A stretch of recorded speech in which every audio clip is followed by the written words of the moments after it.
What's happening, everybody?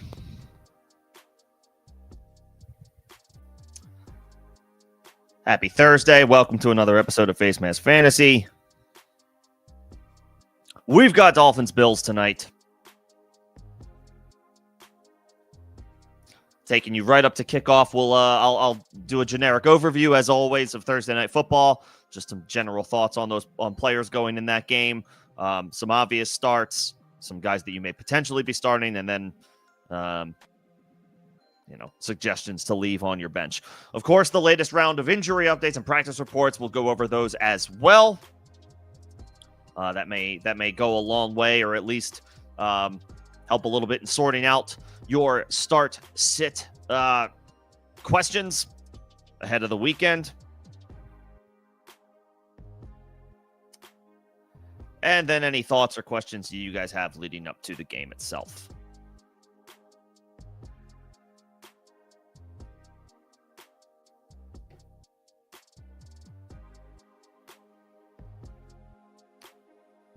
Let's see. For tonight,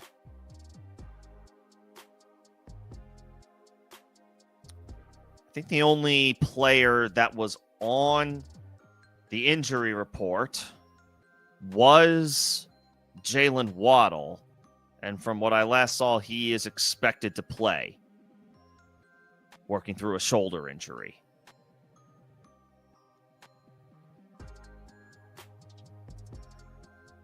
Yeah, that was about an hour ago. Jalen Waddle expected to play Thursday night.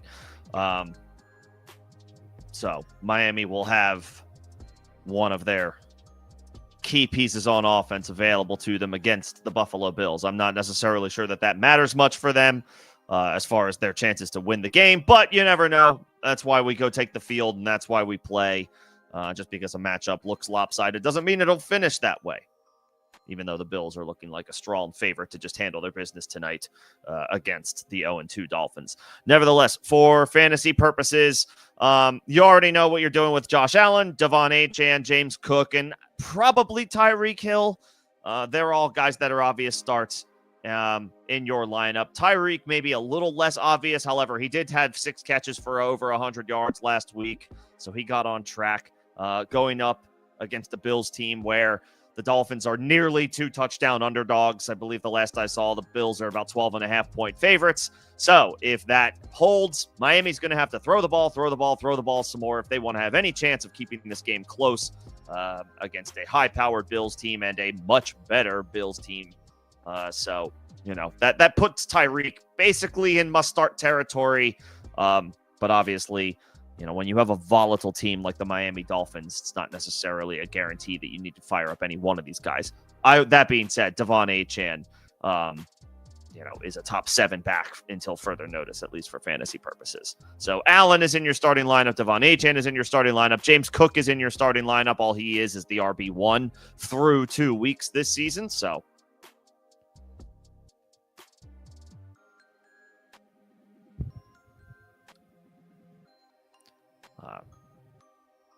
he's obviously in your lineup. And then Tyreek, in all likelihood, is a guy that you have to play. I don't know that Jalen Waddle is necessarily somebody you have to play. If you play, if you're in a league where you only have to start 2 wide receivers, you may have a couple of other options that you feel stronger about. If there's a league where if you're playing in a league where you have to start 3 wide receivers, Waddle might be a guy that you are relying on and leaning on. So depending on who your other options are, Waddle might be in your starting lineup. He is a lineup / scoring dependent option this evening. Also coming into the game, obviously a short week Thursday night on the injury report, so a little more volatile than usual. Waddle also seems to be, the fantasy footballers allude to this a lot. He's the type of guy who goes in and out of the lineup due to random injuries that he picks up mid-game, but he's usually able to make his way back into the game if he's forced out of it. Waddle's a gamer. I think that's a fair assessment based on that track record that he has. But wide receiver 2 on a bad team, you could have better options. That being said, the way we expect this game to go would be in would be in favor of the Dolphins passing offense, potentially having more volume tonight. Keon Coleman and Khalil Shakir, again, if you play 3 wide receivers in a flex, or 2 wide receivers and 2 flexes, Coleman and Shakir are decent, unspectacular depth options. I mean, I do like Keon Coleman. He is Josh Allen's big play threat. And the Dolphins, the Bills smacked the Jets last weekend, and Josh Allen didn't really need to do all that much through the air.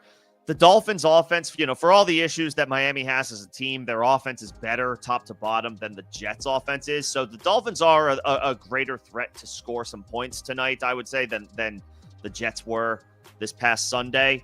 So that, I would say, boosts guys like Keon Coleman and Khalil Shakir a little bit. It keeps the pressure on Buffalo's offense. Keep pace, score points, stay ahead of a solid Dolphins offense, an unspectacular Dolphins defense, though. So Coleman, Shakir, especially their secondary. Coleman and Shakir are viable as flex options, especially for Shakir in PPR leagues. Coleman, that doesn't matter as much, but he is a big play waiting to happen. And at home, you think his chances are a little better than if he were on the road. That's about it. As far as players you're starting in this game, I do not think Tua is a start. Superflex, he's fine, but Superflex only. Dalton Kincaid is a difficult player to trust, but he is at home. So, I guess you could roll the dice on him if you're desperate at tight end. The other ancillary options on both sides, not really in play here. Not Josh Palmer, not...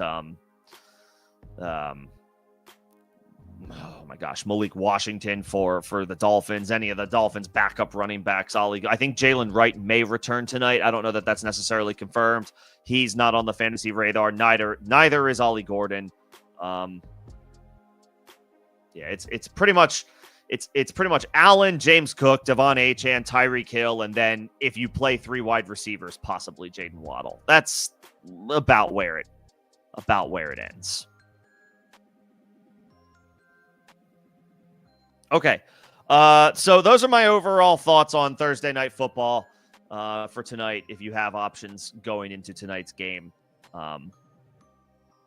maybe that sheds a little bit of light on my thoughts on, whether you have some fringe options for tonight. Let's see. I will get into practice reports now, so we'll see what the latest is. Maybe try to take a temperature check on certain situations, certain injuries, and we can give like a bit of a early thoughts on those scenarios, and maybe they have some type of influence on your decisions come Saturday and Sunday. What's going on, Bobby? What's going on, E111? Good to see you both. Bobby, I will get to your questions shortly. I will be doing my news and notes here, and then I will get into AMA, but thanks for popping in. Okay. All right, let's see. The most recent practice reports that we have.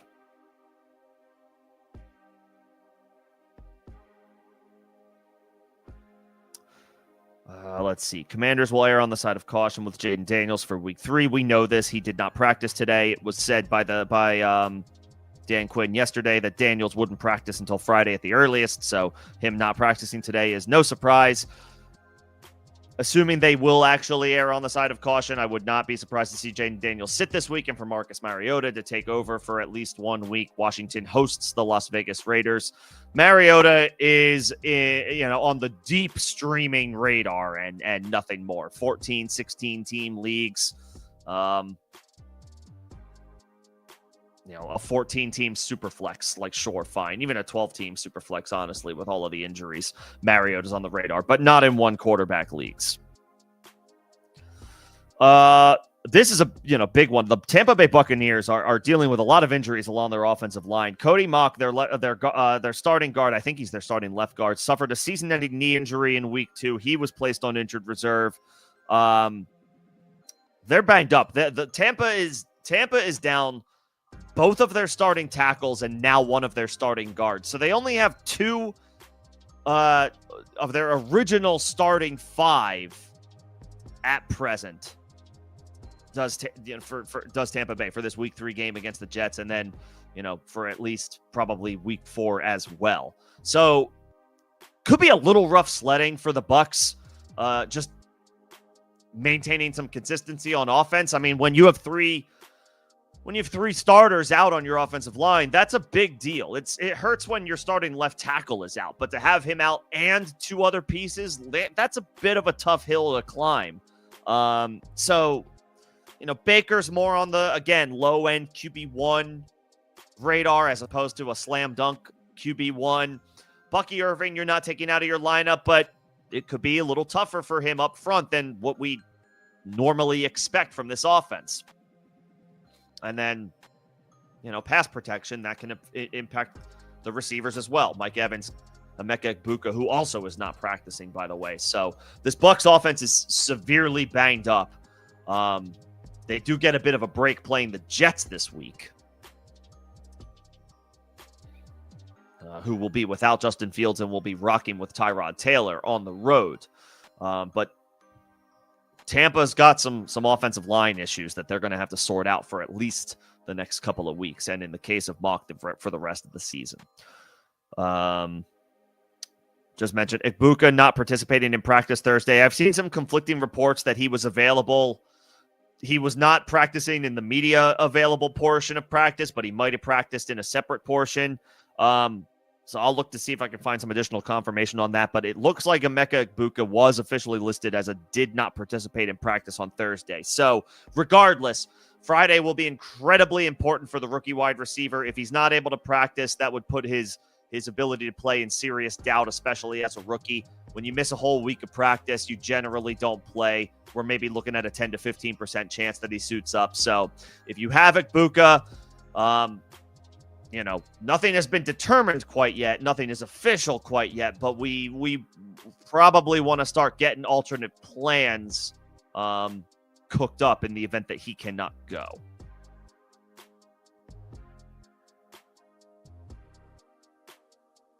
So we'll keep an eye on Egbuka.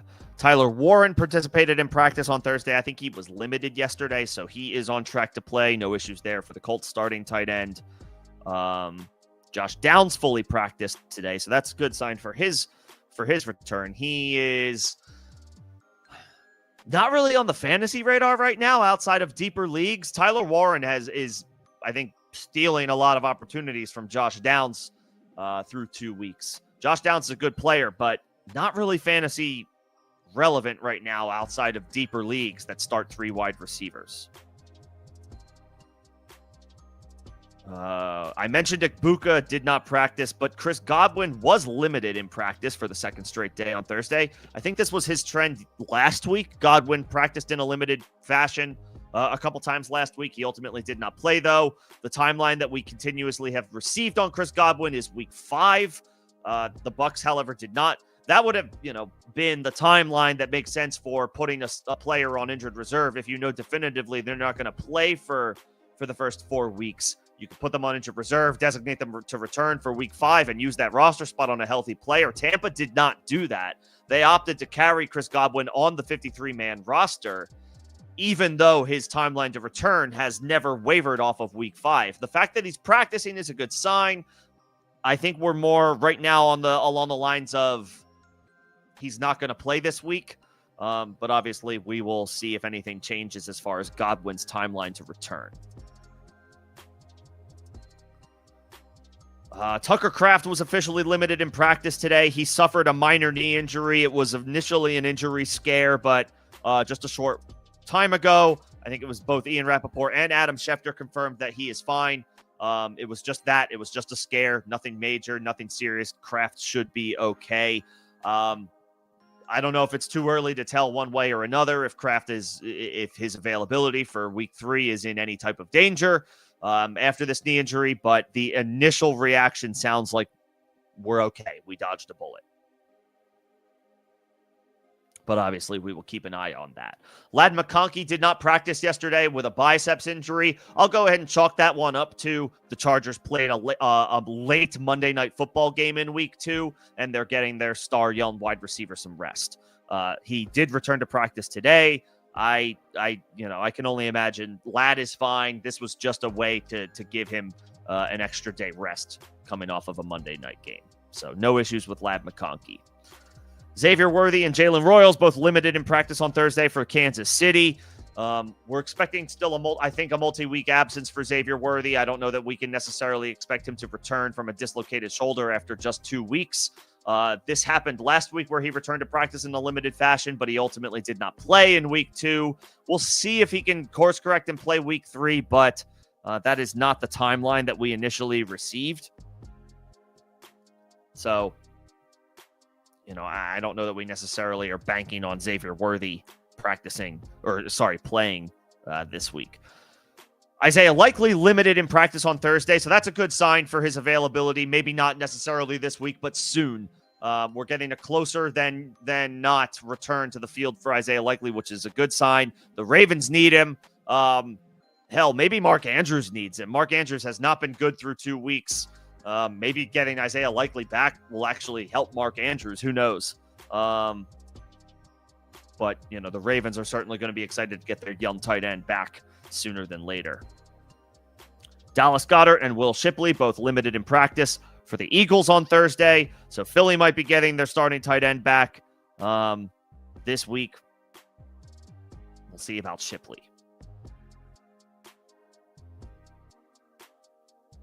And Evan Ingram did not practice again Thursday. He's done very little right through these first 2 weeks of the season. He's barely at this point on the radar as a starting tight end. Just double checking these numbers.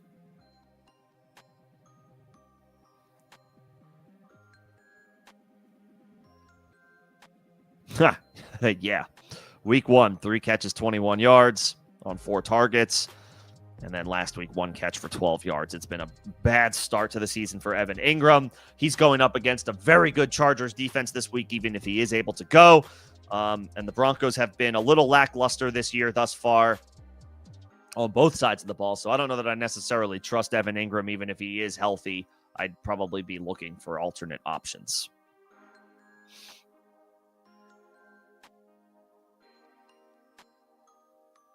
And then just, I guess, a couple of notes from yesterday, because I guess there's some West Coast teams who probably haven't added in their practice reports just yet.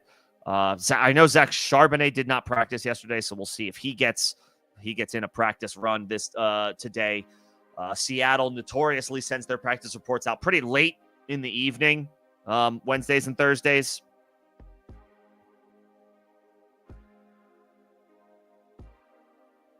So we'll see if there's anything to that.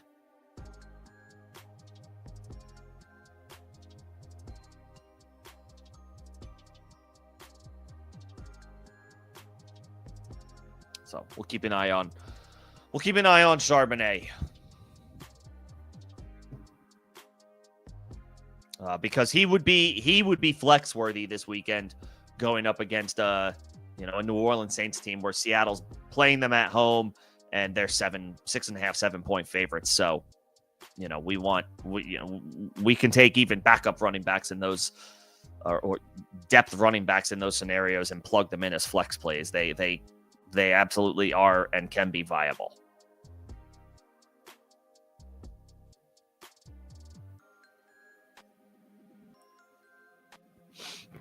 All right. I'll keep an eye on any more injury updates.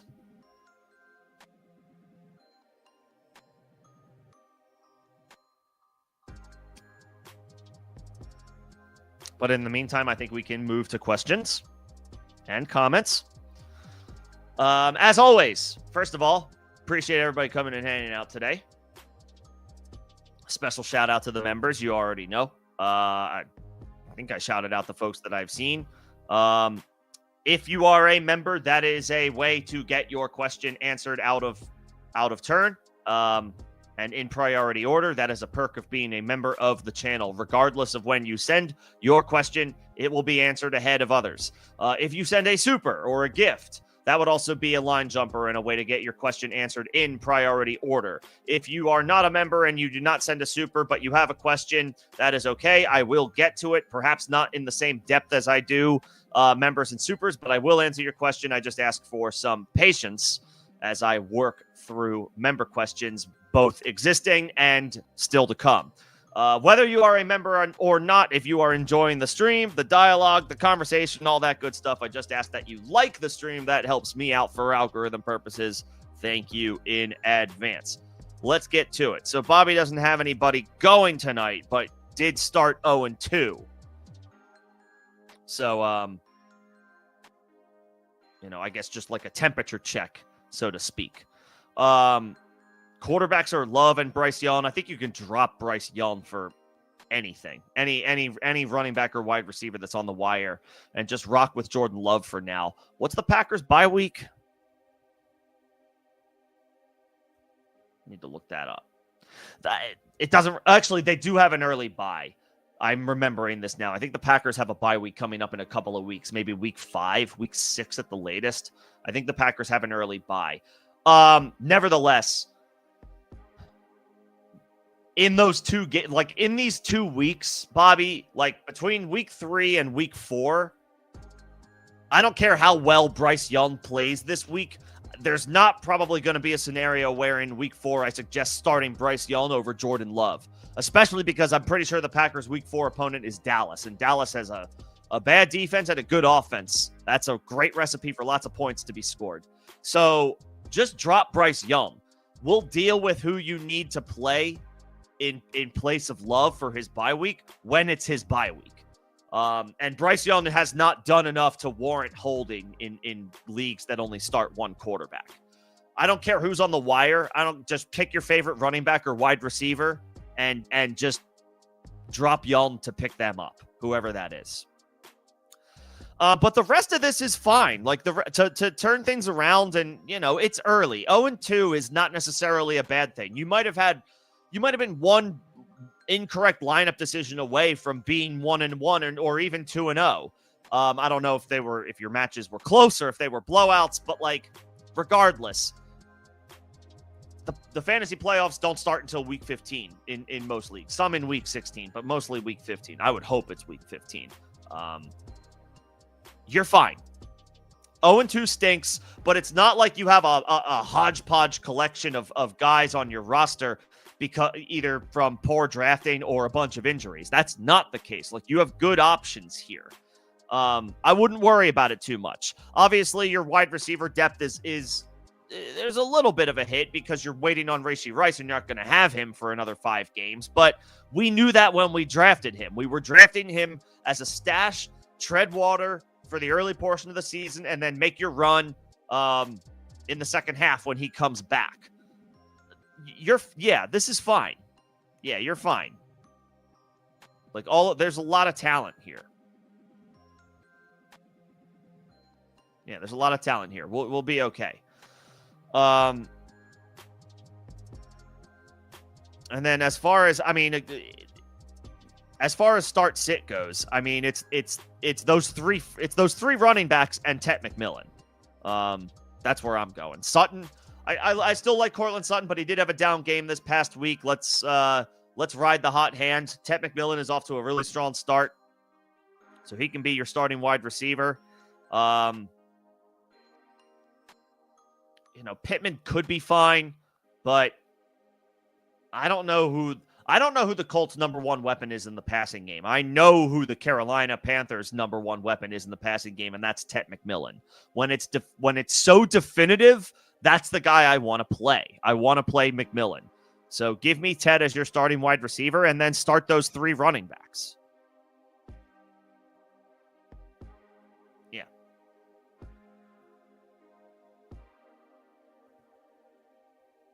Jacobs must start. Kamara must start. Javonte Williams is must start at this point. I think he's like the RB3 through 2 weeks. So screw it. Ride the hot hand. And the Cowboys' opponent, the Bears, their defense is horrible through 2 weeks.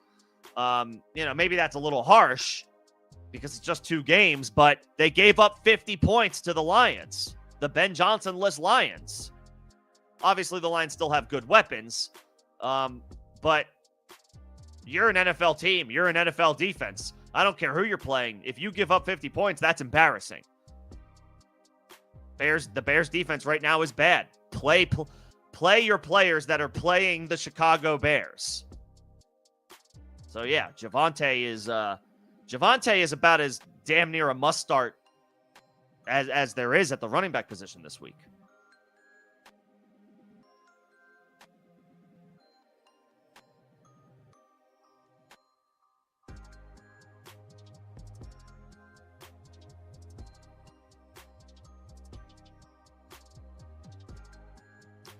Rojo, what's going on, my friend? Brian Thomas or Keenan Allen? It's got to be Brian Thomas. I say that with knowing that it's, Brian Thomas hasn't been great through 2 weeks, and Keenan Allen has been through 2 weeks, has been really good. So obviously this, it's not an unfair question, but I tend to a fault, the guys that I drafted high and therefore have high expectations for, I need to rock with them for like at least the first month of the season, no matter how bad it is. And it's been bad. I know that it's been bad with Brian Thomas, and now he's also dealing with a wrist injury. Jacksonville gets Houston this week. That is a bit of a tougher matchup, and he may see Stingley, so that's not ideal. But the Chargers are seeing the Broncos, and while the general consensus is that Patrick Surtain will see Quentin Johnston, I'm sure that as needed, they can move Surtain around. If they need to put him on Keenan Allen, they will. If they need to put him on Ladd McConkey, they will.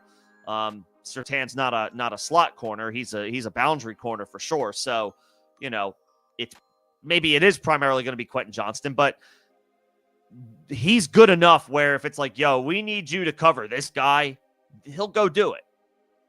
You would think. So I don't know that Keenan Allen is necessarily out of the woods from seeing Patrick Surtain. Maybe he is, but I don't know how foregone of a conclusion that is. So it's not necessarily like, oh, he's definitely going to avoid Surtain, who is the best defensive back or at least best corner in football right now. So, neither matchup is super ideal. And I have definitely at least a little bit of pause with Brian Thomas right now. But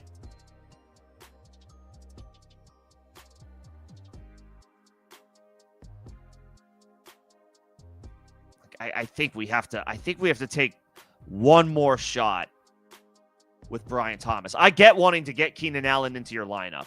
I do. And perhaps he's a mainstay there rest of season before long, if not as soon as this week. But I can't pull Brian Thomas out of my lineup just 2 weeks into the season. I can't bring myself to do it.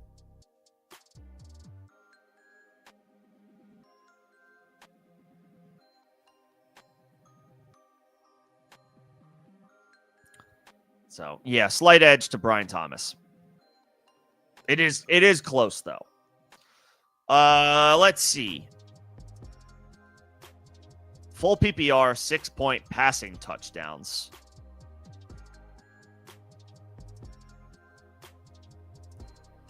You have Walker, and Baker's your QB2. So, like, who's your QB3? Or wait, sorry, it's or is it Superflex? I just see full PP. It's not Superflex, is it? If it's a Superflex format, it's a different question. If it's just a one quarterback league,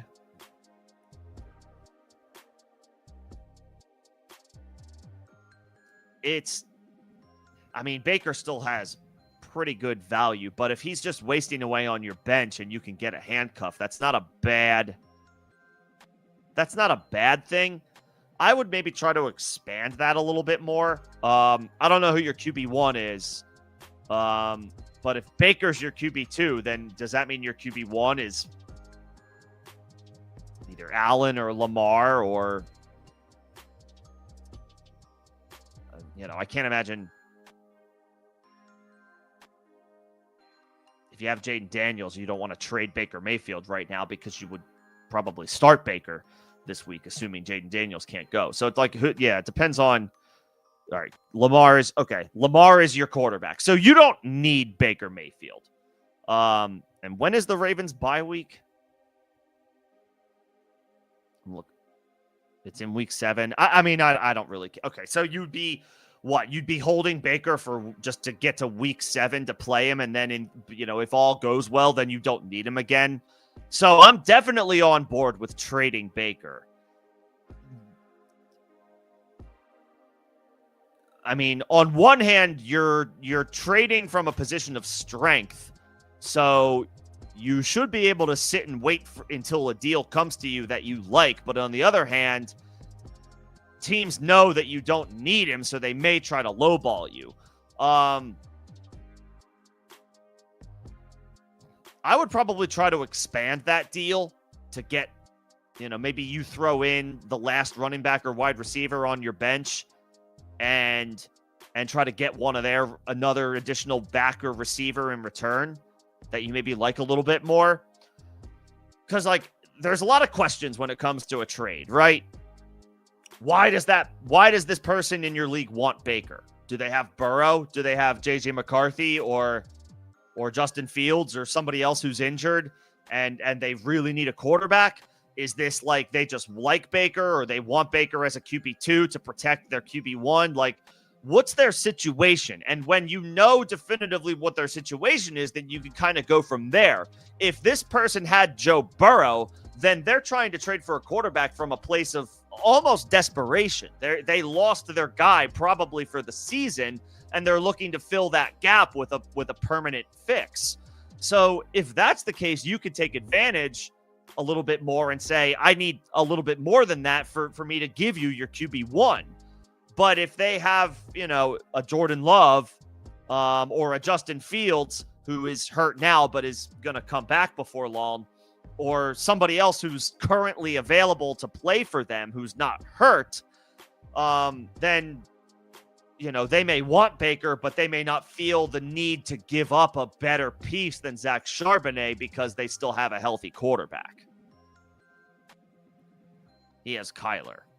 Okay, well, then you tell him this. It's okay, fine, Baker's on the block, but, I drafted, it depends on what, I drafted Baker in the 8th or 9th round. Zach Charbonnet was an 11th or 12th round pick or 10th or 11th round pick. I need a little something extra.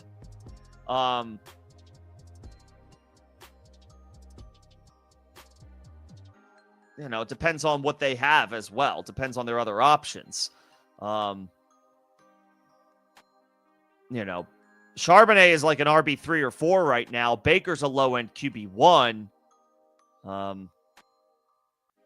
And while running back depth can be very difficult to acquire over the course of a season, everybody's got a price point, and I don't know that that I want to just give Baker away. I will say Baker's got a lot of injuries along his offensive line, so he's less enticing currently than some of the other QB1s.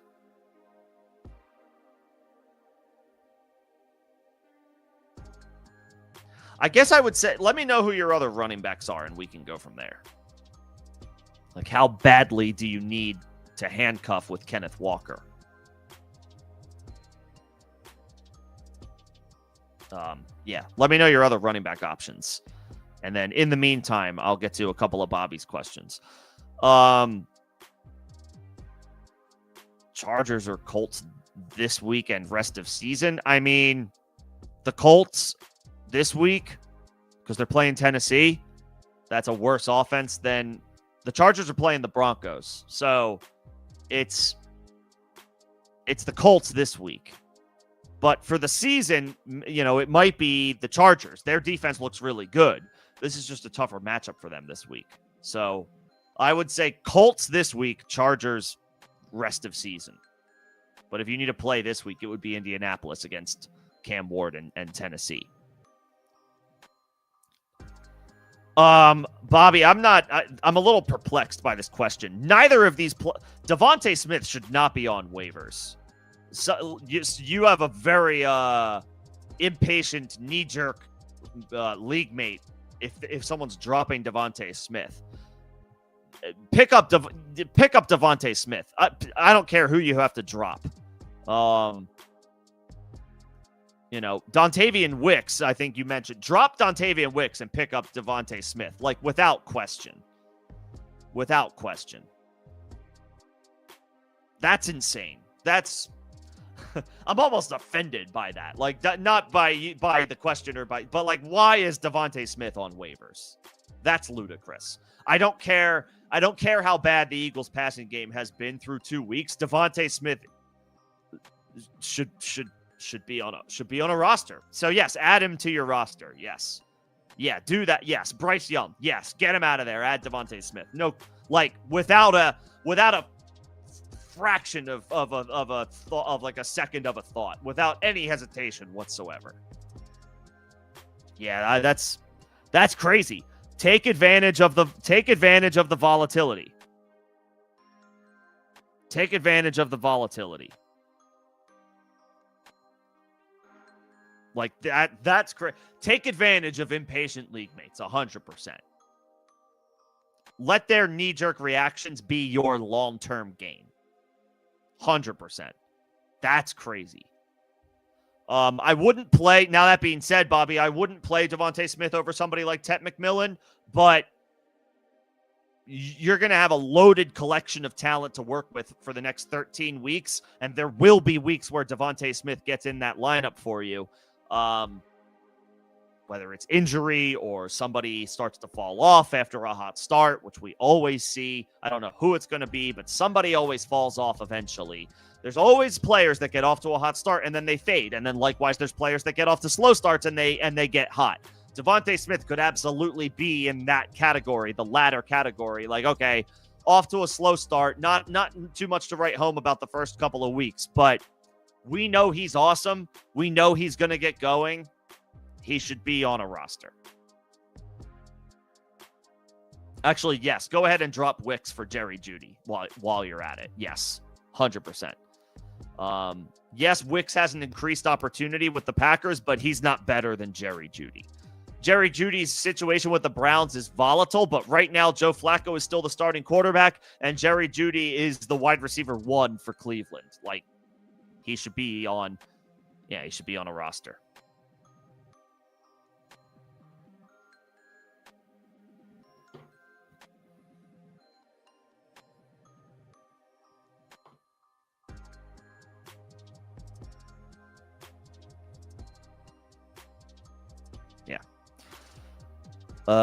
Okay.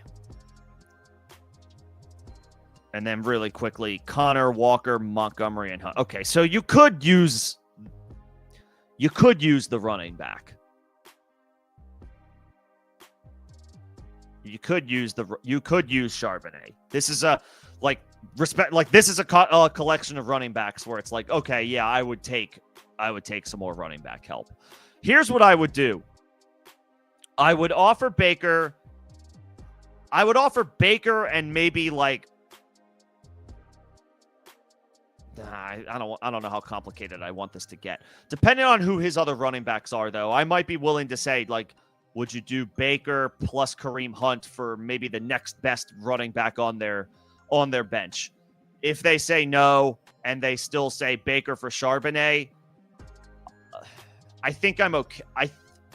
I think I'm okay with it, ultimately, just because you don't need Baker. You have Lamar Jackson.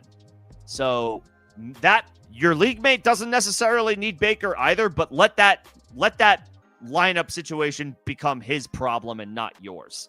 Let him decide each week which quarterback should he start between Kyler and Baker, while you just rock with Lamar Jackson every single week without thinking twice. And now you have a little bit extra running back depth to work with. And if anything happens to Walker, you have yeah, okay, I'm fine with it. I think I'm fine with that.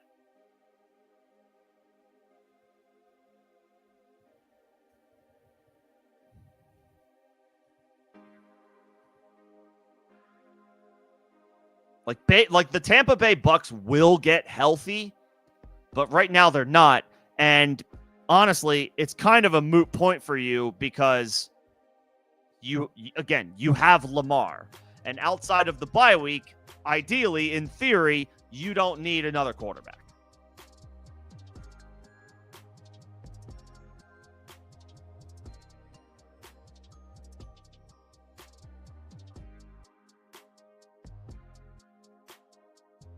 Yeah, you could try going Baker plus Hunt to get a little more.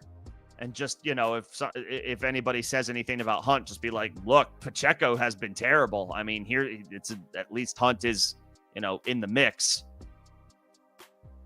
And they don't have any wide receivers at the moment, so Hunt could catch a couple extra passes here and there over the next couple of weeks. He's decent running back depth. That's how you spin it if you need to. That's how you talk through a trade negotiation.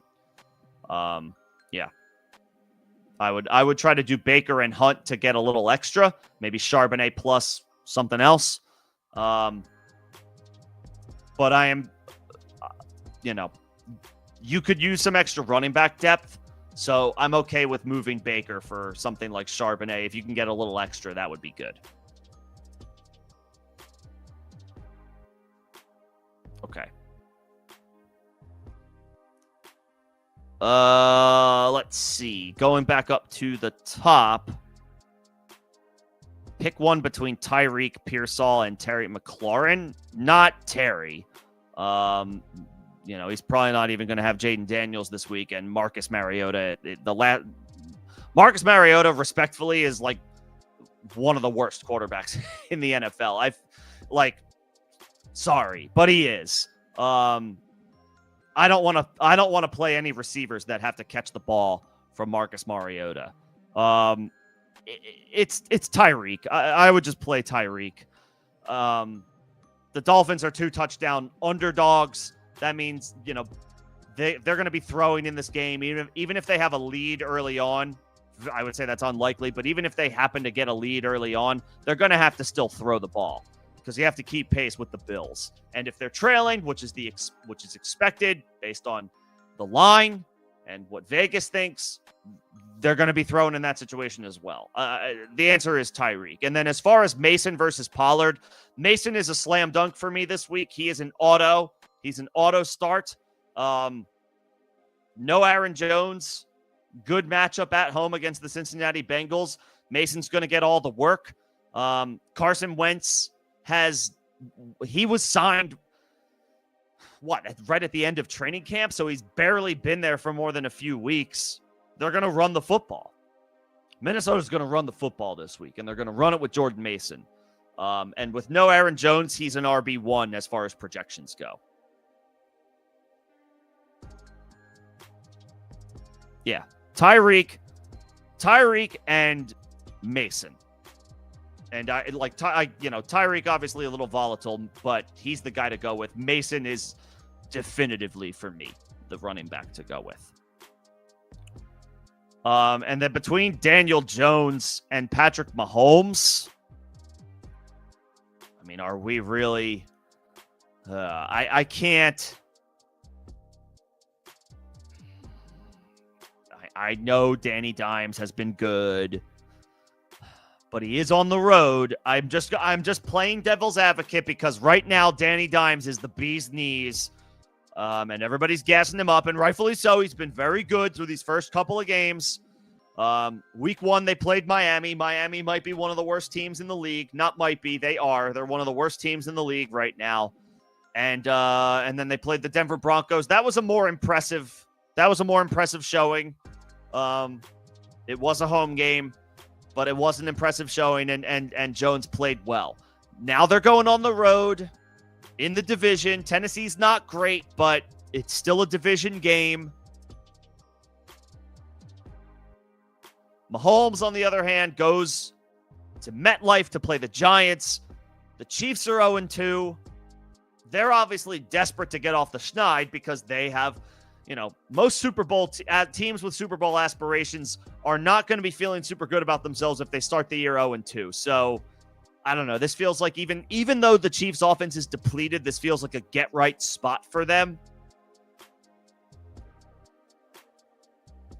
And Mahomes has been running through the first couple of weeks to kind of make up for the lack of receiving options he has available to him with the injury to Xavier Worthy, the suspension of Rashee Rice, what looks to be, legitimate decline of Travis Kelce.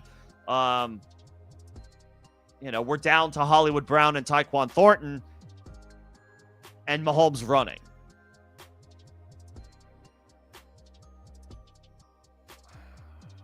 I think right now we're talking about Patrick Mahomes at his floor versus Dimes at his ceiling, and so I'll go with the guy who he's unspectacular right now because of his situation, but I'll go with Mahomes. I'll go with the better player. Like, Mahomes is the better player. Let me see Daniel Jones do it for a third week in a row on the road in the division. Yes, the Titans aren't great, but a division game is a division game no matter how you slice it. Let me see Danny Dimes do it for a third week in a row before I crown him and move him ahead of Mahomes and start sit suggestions at quarterback. I would say Mahomes.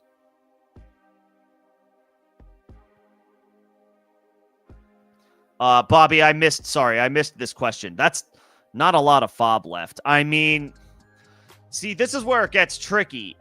In theory, I would tell you to spend it all on Devontae Smith, but then you're going to be out of fob through 2 weeks. Like, that's not a lot of fob to work with for the rest of the season. So now you kind of got to play that game. And I know you mentioned it's a volatile league, but like, I'll answer your question with a question. Are you comfortable with 0 fob for the rest of the season with, before week 3 has even been played? I'll tell you right now, my answer is absolutely not.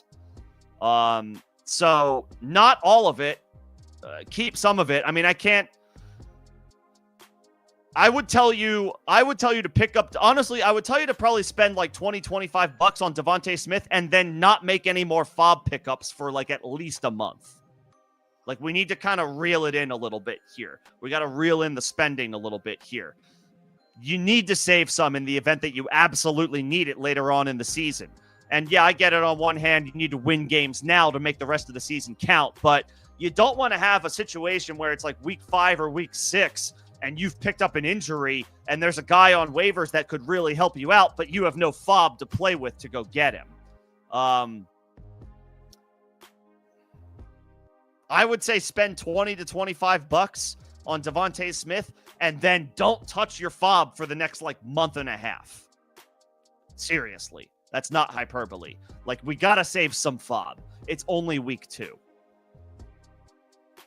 You do not want to be caught week 5 or week 6 with 0 fob. Because then you're now it's in a game of like, there's a guy that I actually absolutely need and I don't have the money to get him. We want to reel in the spending a little bit.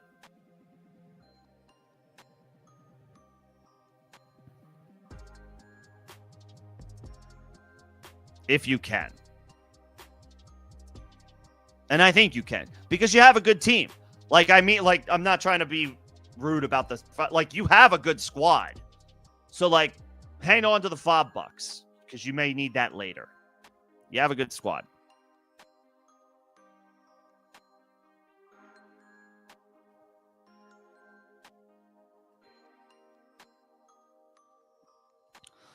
Okay, defense question. Seahawks or Colts? I mean, I'm going Seahawks. The Colts are a good option this week. They're a perfectly fine option this week against the Tennessee Titans, who are not good. But the New Orleans Saints are even worse.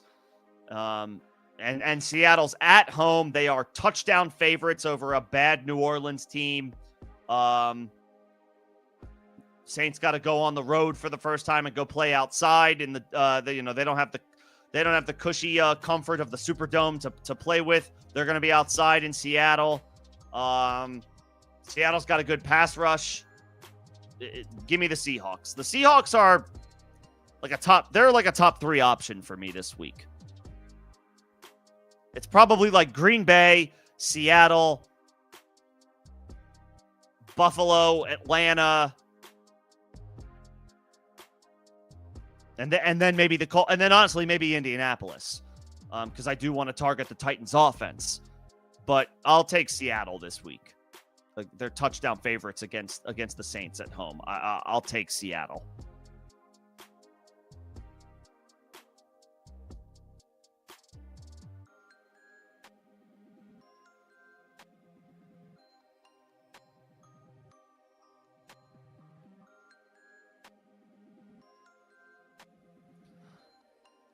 Okay, what else we got?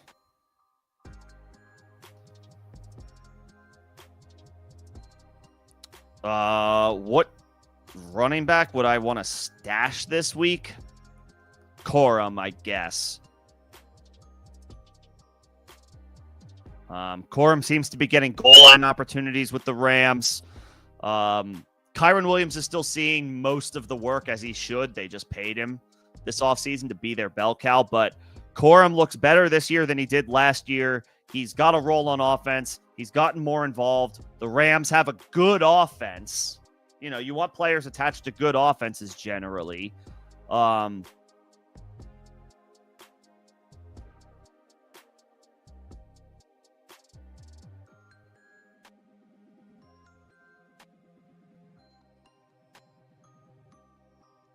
would say Corum.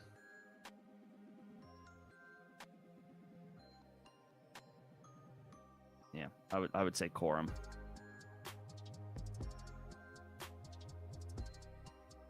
You know, assuming somebody like Ramondre Stevenson is not available, or like a Tyler Algier. I like those guys as stashes. But I think Ramondre was only was only rostered in like 60% of leagues. So that number probably should climb because he's the starter right now. And he's held off Travion Henderson to this point. I don't know how long that's going to last, but right now, Ramondre's the starter. Assuming he's not available, I would ask, is Tyler Algier available? And if he's not, then I'll roll the dice on Corum.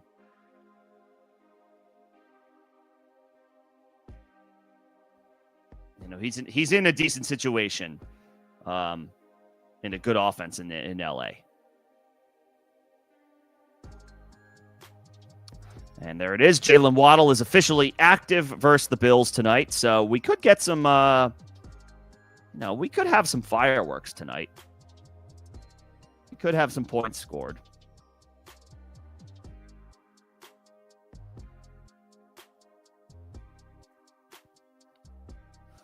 Just got a new injury update about 10 minutes ago. Brock Purdy says he will be a game-time decision for Week 3 and the 49ers matchup against the Arizona Cardinals.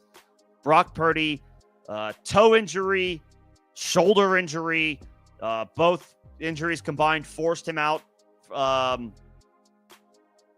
forced him to miss Week 2. He is now calling himself, so from the horse's mouth, a game-time decision for this coming game against Arizona. Purdy would slot in as, I guess, a high-end QB2 with low-end QB1 appeal if he's able to actually play this week, given, how over these injuries is he if he's returning this soon. Because the initial timeline for Brock Purdy was like 2 to 5 weeks. So if he only misses one game, then he's, in theory, way ahead of his initial timeline to return. So how effective is he?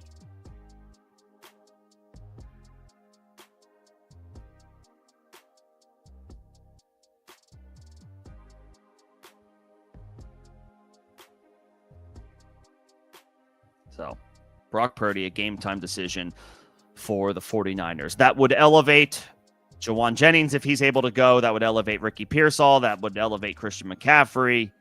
All of whom would have slightly better outlooks. Not that McCaffrey doesn't really matter who's playing quarterback for him, but more scoring opportunities in theory with Brock Purdy if he's able to go.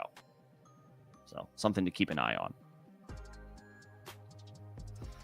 I know this always happens every year. Like every year, I feel like week 2 hits, and then it's just like light speed through like the next 2 months of football. I'm not rushing it at all, but everything always goes so quickly. Diggs or Dobbs? I mean, I think it's got to be Romeo right now. Diggs is not really he's not been on the field as much as I thought he would be. And obviously some of that might be the fact that he's coming back from the torn ACL and maybe he's still in the process of ramping up. But through 2 games, Diggs has played 52% of the snaps. That's not right now. That's not good enough. If he's playing 80% of the snaps, then okay, fine, let's play Stephon Diggs, but he's not quite there yet. Dobbs, what were his snaps? I mean, he's playing 70% of the time, 71% against Detroit. 71% of the snaps for Dobbs against Detroit week 1, 74% of the snaps against Washington week 2. He's now had 10 days off. Jaden Reed is not going to play. Matthew Golden has been slow out of the gate. Christian Watson is not coming back anytime soon. And Tucker Kraft he sounds like he's fine, thankfully, but had a little injury scare in practice today. I think I would go Dobbs. It's close. They're both in that wide receiver 3 or 4 range. But Dobbs has done better than Diggs so far this year, I think, in both matchups. And he's playing way more snaps right now. And even more snaps are available with Jaden Reed probably missing most of the season from this point forward.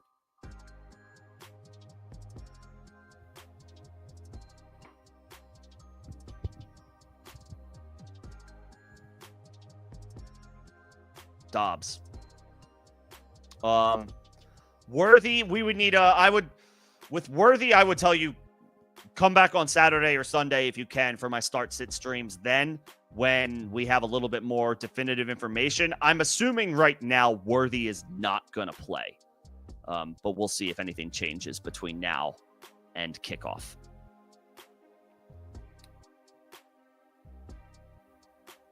And then you have Achane going tonight, and you're going against the Bills defense. Yeah, I of course, typically that's not a great feeling. But the Bills are a tough defense to pivot off of. I will say Ed Oliver is out for this game, so that's a hit to their defensive line. I believe Matt Milano is out for Buffalo tonight as well, so that's a hit to their linebacking core. So that's tough.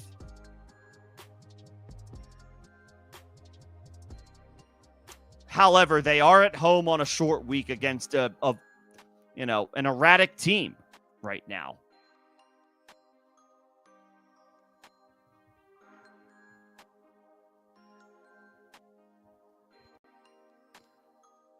So you're hoping for sacks and turnovers, and that can certainly happen against Tua. Tua's not been, I guess that's the thing. Tua's not been good.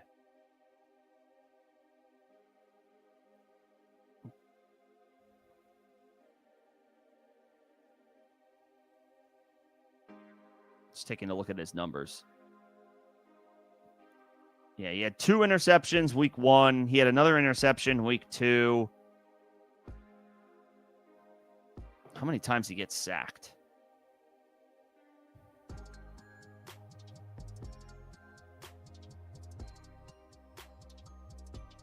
Only 2 sacks. But didn't he also have a fumble?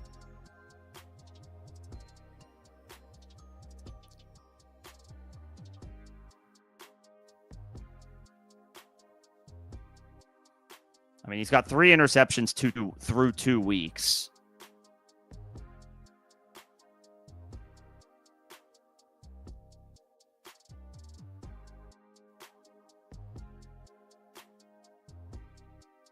So that 2 sack number was wrong. He was sacked 3 times against the Colts. He was sacked 5 times against the Patriots. So, even if they score a bunch of points, their offense is still incredibly susceptible to sacks and turnovers.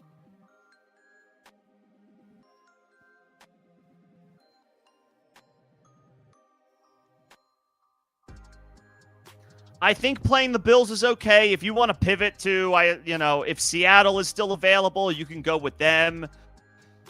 But you could, if Atlanta is available and you prefer to go with them, you could. If none of those teams are available, the Bills are fine to play, even though you have Achane. You're obviously rooting for a bit of a hedge.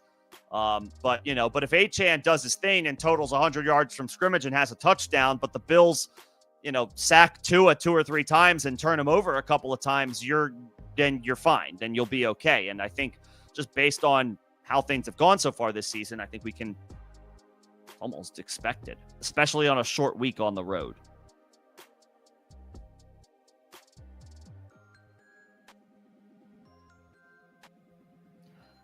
Kincaid or Ertz?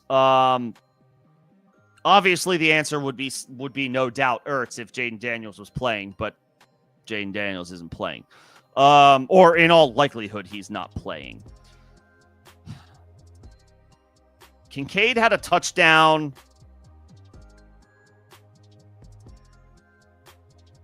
week 1. I don't think he did anything last week. He did okay. Kincaid does have 4 catches in both games. The problem is he's only playing half the time. 51% of the snaps for Kincaid week 1, 48% of the snaps week 2. Some of that might have been the Dolphins blew out the Jets, and so maybe they pulled some starters or didn't play them as much as they would have if the game was competitive. Kincaid, 4 catches in both games is pretty good. Ertz had a monster game week 2 against the Packers. Yeah, he's been a tight end 1. Ertz has been a tight end 1 both weeks. But again, that's obviously with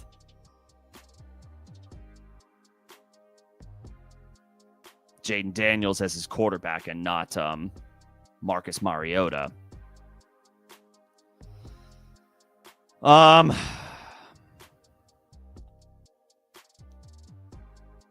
Man. I think I give the slightest of edges on this question to Ertz just because he's actually delivered this year. And Mariota might not be great, but maybe he can at least check it down to his security blanket weapon at tight end.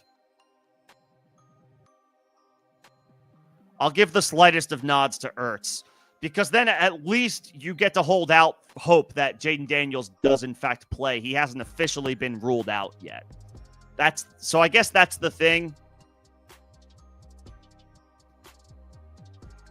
You could hold out hope that Daniels plays, and even if Daniels doesn't, Mariota should be good enough to at least chuck the ball, 5, 6, 7 yards to get it to Ertz, 4 or 5 times in a single game.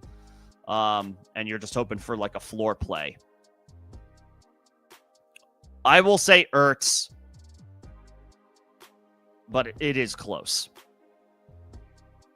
Bit of a toss-up, but I'll give the slightest of nods to Ertz. What's going on, Nino?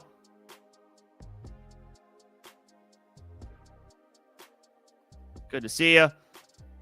Got another Thursday night football game tonight. Could be a blowout. We'll see what happens.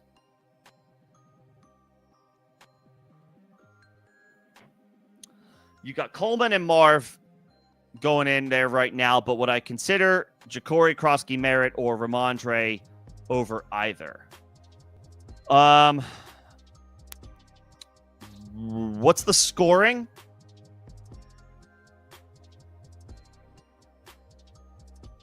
Yeah, remind me the scoring.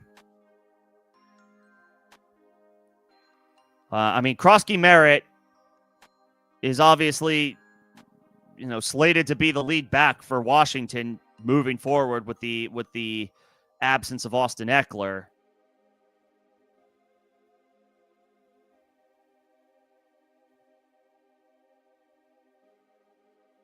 And if Jaden Daniels plays, he might be limited, and they're going to run the ball. And if he doesn't play, maybe they protect Marcus Mariota a little more than they normally would and run the ball a little more than they normally would.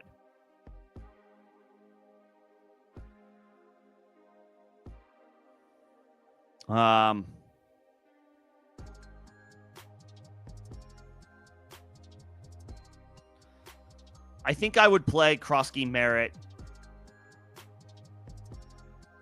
And it's full PPR. Okay, so that does give a boost to the wide receivers. I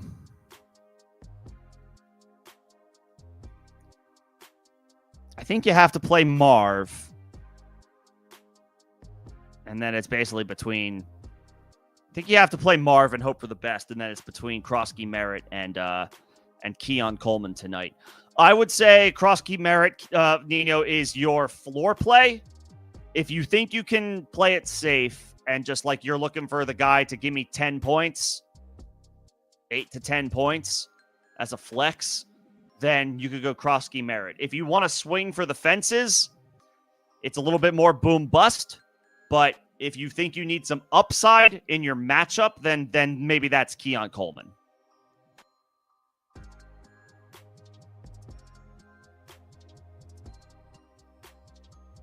So I would say it depends on what you need. Croskey-Merritt should be able to give you a floor. If you're leaning, okay, and if you're leaning safe floor, I think that's Bill. I think that's Bill because he's, Washington would be. They didn't really give him touches last week. It was a short week. Thursday night football, 7th round rookie. I'm not gonna fault him too much on that one. And obviously going into the game, Eckler was healthy. So that might have just been a fluky, weird. We chalk that up to Thursday night football, sometimes forcing teams to run altered, smaller, reduced game plans than they normally would if they had a full week to prepare. And maybe Bill got squeezed last week. Who knows? This week, I got to imagine they have to turn to him. They have to. What choice do they have? They traded Brian Robinson, and now Eckler's gone. So I think he's a safe floor. I do. If you needed the upside, I would say Coleman. If you needed boom bust, I would say Coleman.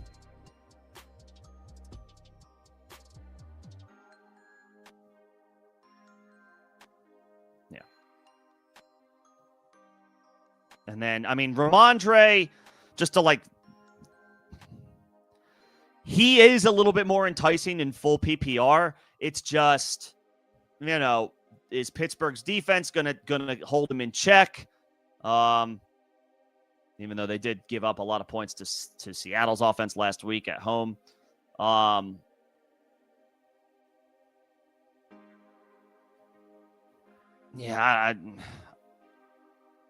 just don't know if I'm Ramondre was so admittedly off my radar this offseason. I got caught up in the Travion Henderson hype, and I'm still on the train of Henderson will have his day in the sun.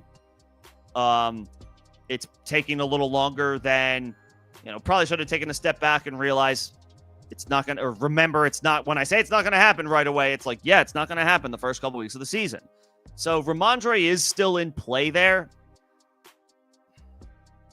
I have a hard time getting behind him because if he makes one mistake and puts the ball on the ground, how long is it going to take for the coaching staff to say, yep, no, we're done with this?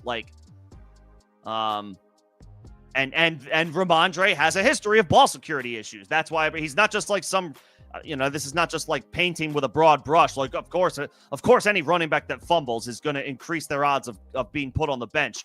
But Ramondre specifically has had ball security issues the past couple of years. He's been fine through these first 2 games, but all it takes is one play. So I don't know. I guess he feels a little bit more volatile for me.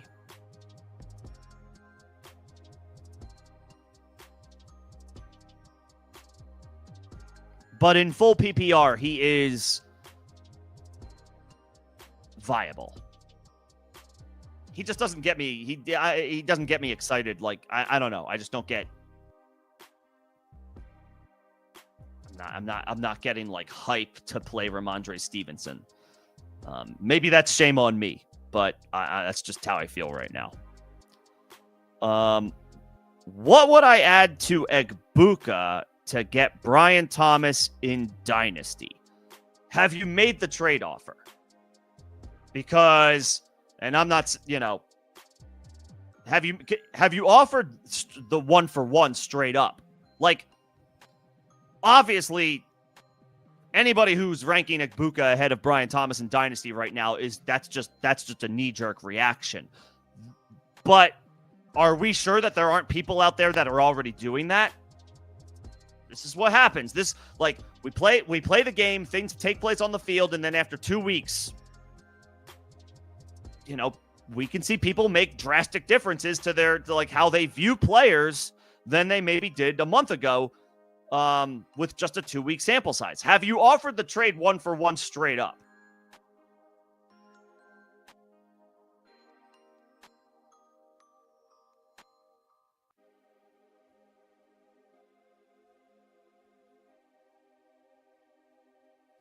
So he wants Egbuka and is willing to give you Brian Thomas.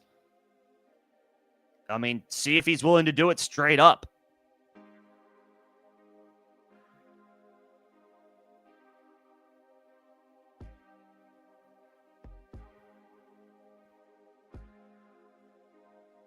He won't get it. Okay, then yeah, sure. A second round pick. Fine. Egbuka in a second for Brian Thomas, yeah, fine. If you can make that happen, I would do that. Look, Egbuka's off to a great start through 2 games, but that's the key. Through 2 games. Brian Thomas for Dynasty is what? A top 8 wide receiver?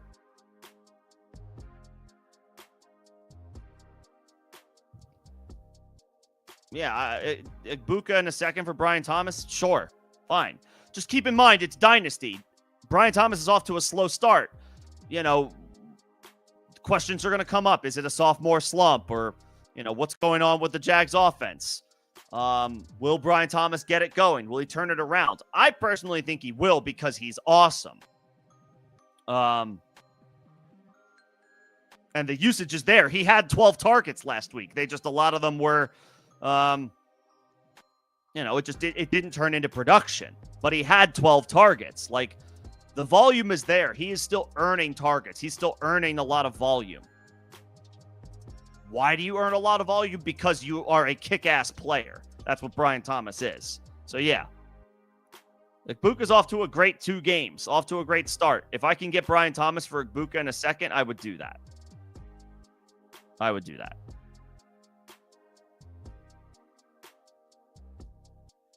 Yeah.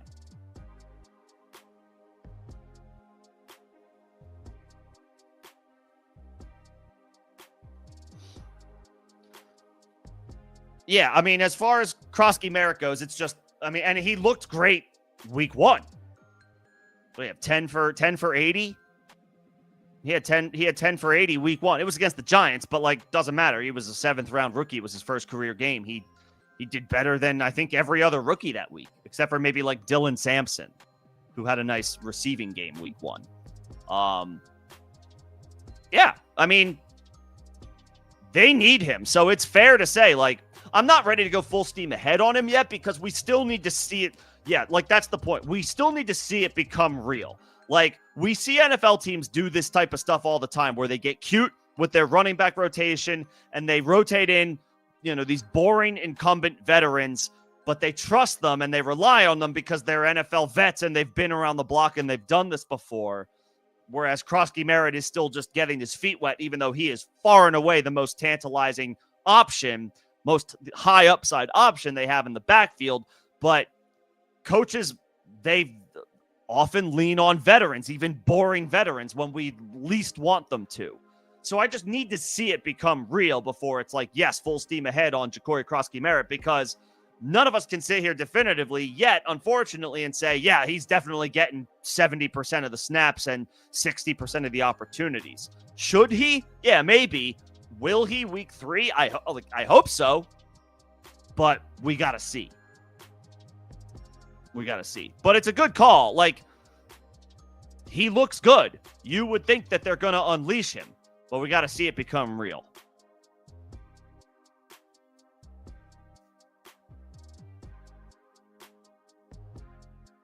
He wants to add in. No, no Cook for Kamara. That's insane. Just see if you can do Buka in a second for Brian Thomas and see if that gets it done.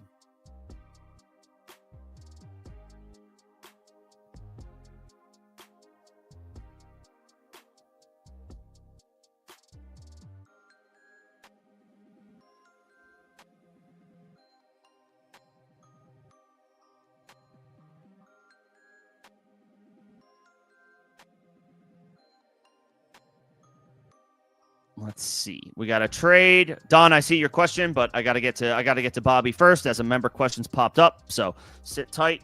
AJ Brown, Chase Brown, and Brock Bowers. This is holy hell. AJ Brown, Chase Brown, and Bowers for Jefferson, Kamara, and McBride. I mean,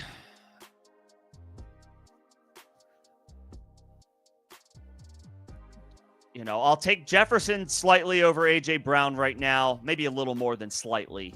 I will take Chase Brown over Kamara. I guess like this week, I would take McBride over Bowers. The problem with Bowers is how long is this knee injury going to be an issue for him? That's the problem. Like, that's what we don't know. Is Bowers, like now, whatever. Bowers played the full complement of snaps on Monday night. I think he played 80% of the snaps. He had a quieter game by his standards, but again, he's battling a knee injury.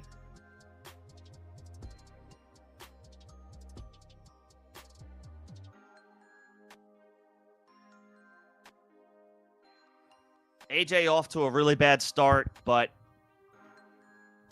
I guess it's still early for things to turn around. Jefferson is without his starting quarterback for a couple of weeks. And it's been a little bit of rough sledding for McCarthy for the games that he has played thus far.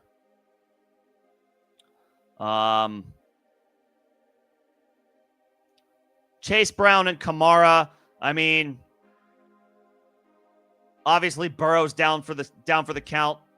So now it's like Jake Browning versus Spencer Rattler as the quarterbacks that these two running backs have to deal with.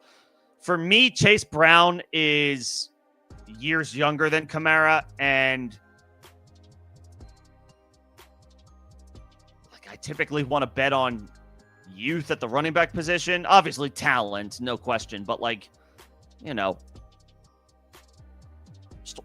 just like naturally you lean the younger player at the running back position. And then Bowers for McBride is the tough one.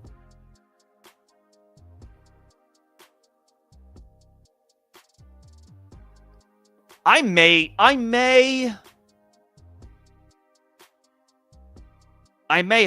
hold. Because I'd rather have Jefferson than A.J. Brown. I do think I'd rather have Chase Brown than Kamara, but obviously the Burrow injury makes that much closer. And then Bowers and McBride right now is kind of a wash just because Bowers is dealing with a knee injury.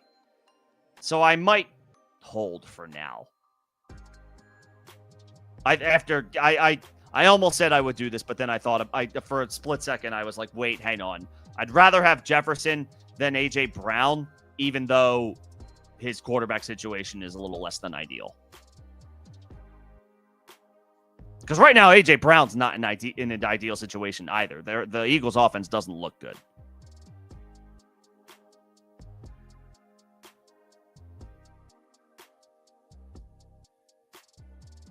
I think I would hold, Bobby. I would wait. I would maybe wait a week, and we'll see. See if I feel any differently.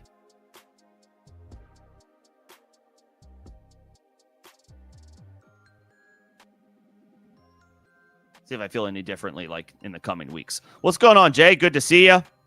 Again, for anybody just popping in, if you are new, welcome for the first time. If you have been around the block, welcome back.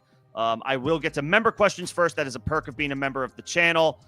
Supers would also be a way to get to jump the line. Otherwise, I see your question. I promise I will get to you, but I have to do members first. That is a perk of being a member of the channel. Start 2 in full PPR between Higgins, Hollywood, Ridley, and Jordan Mason. It's Higgins and Jordan Mason. Well, Jordan Mason, definitely. Higgins, I almost said definitely, but obviously with Jake Browning, he may not be a definitely for the rest of the season.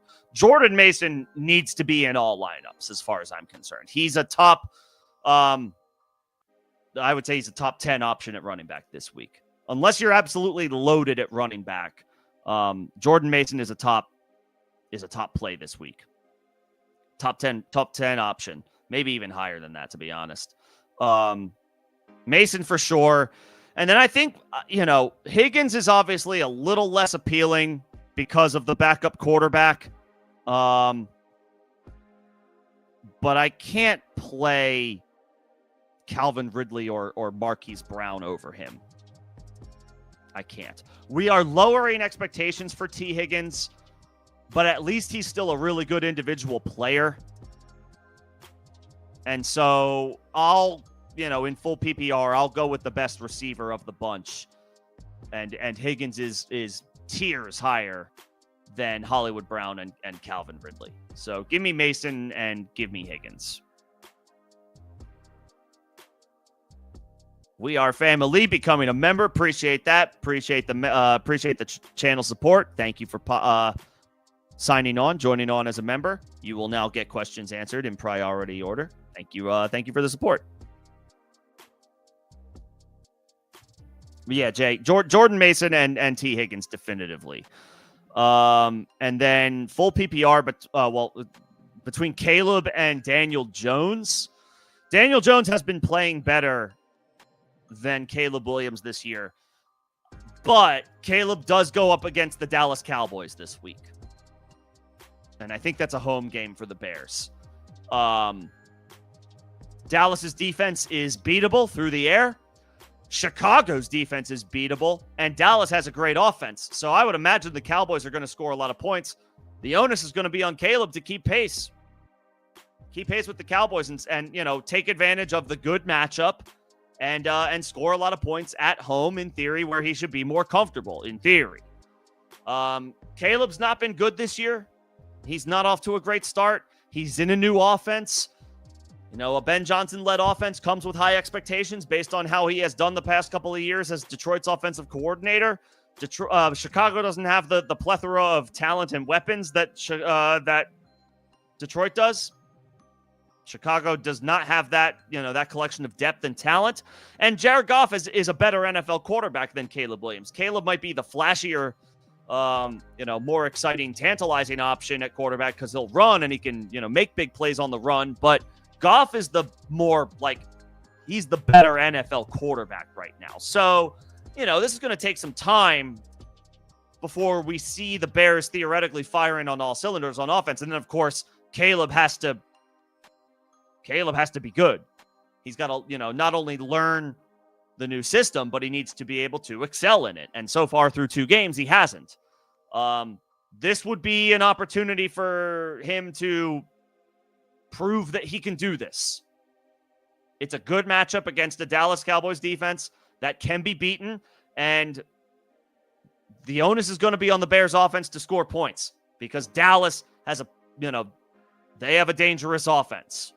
They can score points, and they will probably score points against what is so far a bad Bears defense. So, Caleb. Give me Caleb. But if Danny Dimes outperforms him this week, then screw it. We'll crown Danny as a must start until further notice.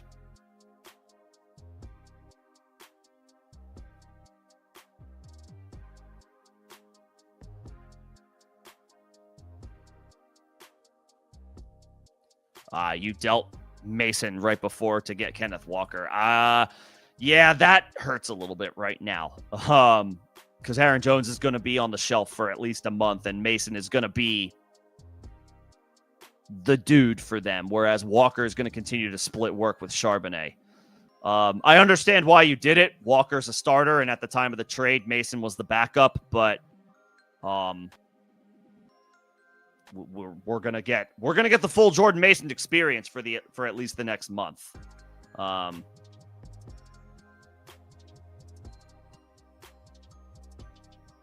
So we'll see.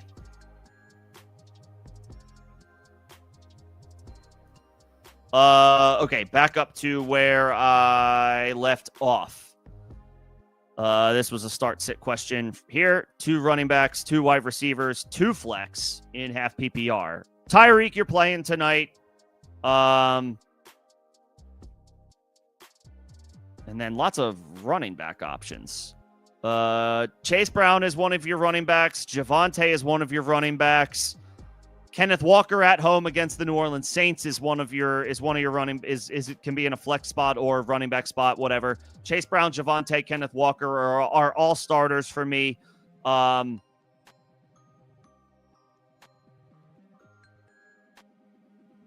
Tyreek's a starter. Igbuka's a starter if he plays, but he has missed Wednesday, Thursday practice, so that's not a good sign. Friday will be important. If Igbuka gets in a limited session at practice on Friday, that would put him on track to play, and I would say play Igbuka. If Igbuka sits out of practice tomorrow, that means he missed the entire week of practice. That means his availability to play is in doubt, and therefore I would probably go Jakobi Meyers. And then, honestly, I guess I would play that 4th running back. I would play Croskey-Merritt probably over Travis Hunter until we see those Jacksonville wide receivers do anything. Well, Travis Hunter to be specific, then I'll play Croskey-Merritt. Obviously, I'm not playing Croskey-Merritt over somebody like Brian Thomas, but he's not in the question. I think I would play Croskey-Merritt, though, over Travis Hunter.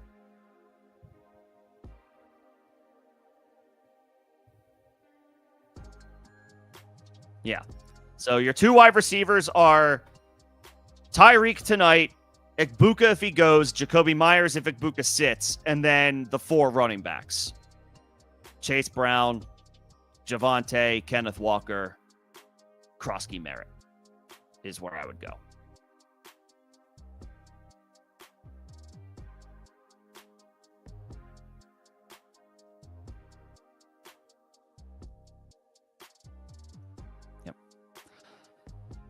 And I see, and always encourage if you are feeling like you can help somebody out with their question, by all means do it. You don't have to wait for me. So always like seeing the chat trying to help each other out. Appreciate that.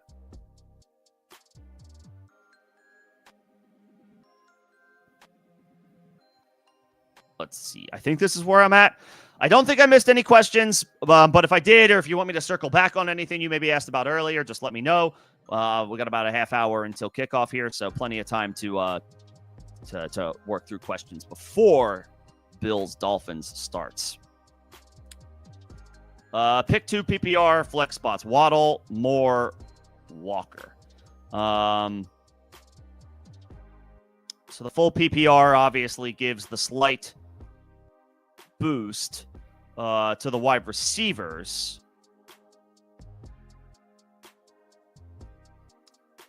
DJ Moore, I feel like he's been kind of... He had a decent performance week 1. It might not even have been that decent. It might have just been okay. Let me see. I feel like he's been quiet to start the season now that I'm like actually thinking about it. DJ Moore. Ugh. 3 catches for 68 yards week 1. He also carried the ball 3 times for 8 yards. And then this past week, 5 catches for 46 yards. No rushing attempts. He's been involved, DJ Moore has. He has 11 targets through 2 games, 5 week 1, 6 week 2. So that's okay. That's not wide receiver 1, though. But he's been on the field for 80+% of the snaps both weeks. So at least there's that.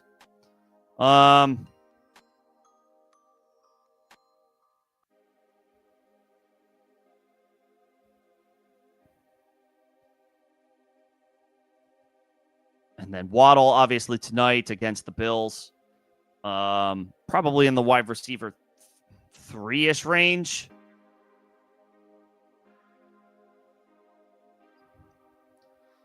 Waddle Thursday night. Kenneth Walker at home against the Saints. I think that's one of my answers. And then now I got to look at Waddle.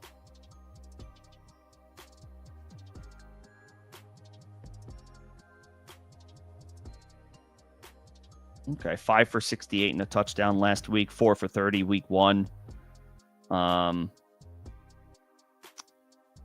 And of course, week 1 was just a bad game all around for the Dolphins. So maybe he got pulled a little early. That's right. I don't think they played Miami basically didn't play their starters in the fourth quarter because it was 30-0 until Devon Achane got the garbage time score or something like that.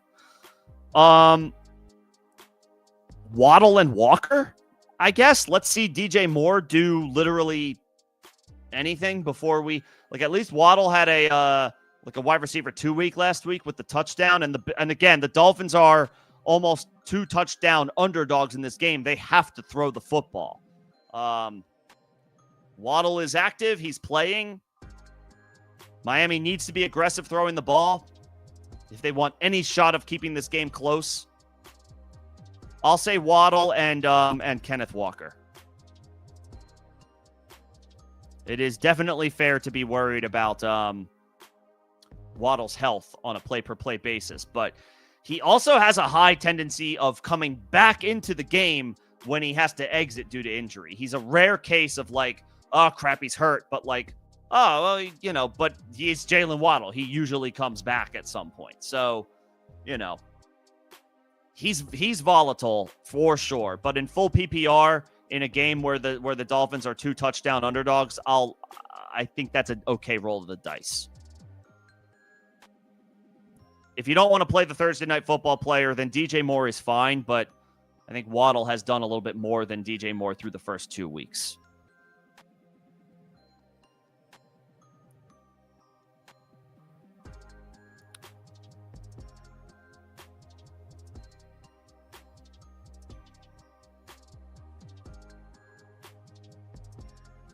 All right, let's see here. You have Nico Collins.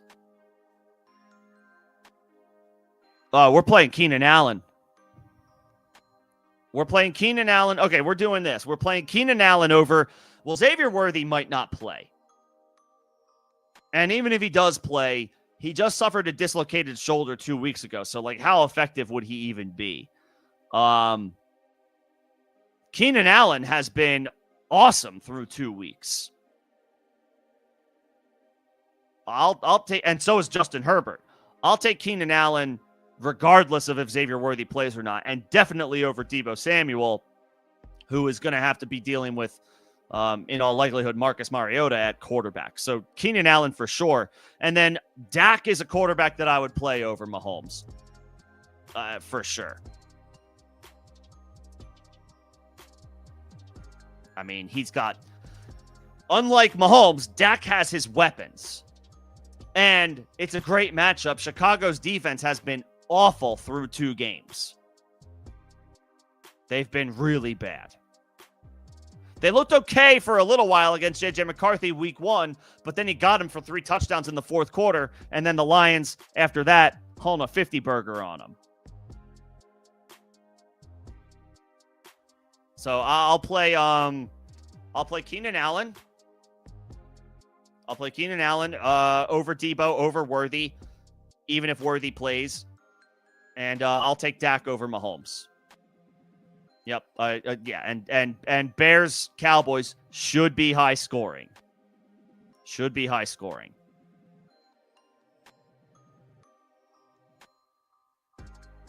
Yes. Good call out. We are family. If you have Thursday Night Football players going tonight, move them out of your flex to maximize your flexibility. Pun intended or no pun intended. I don't know.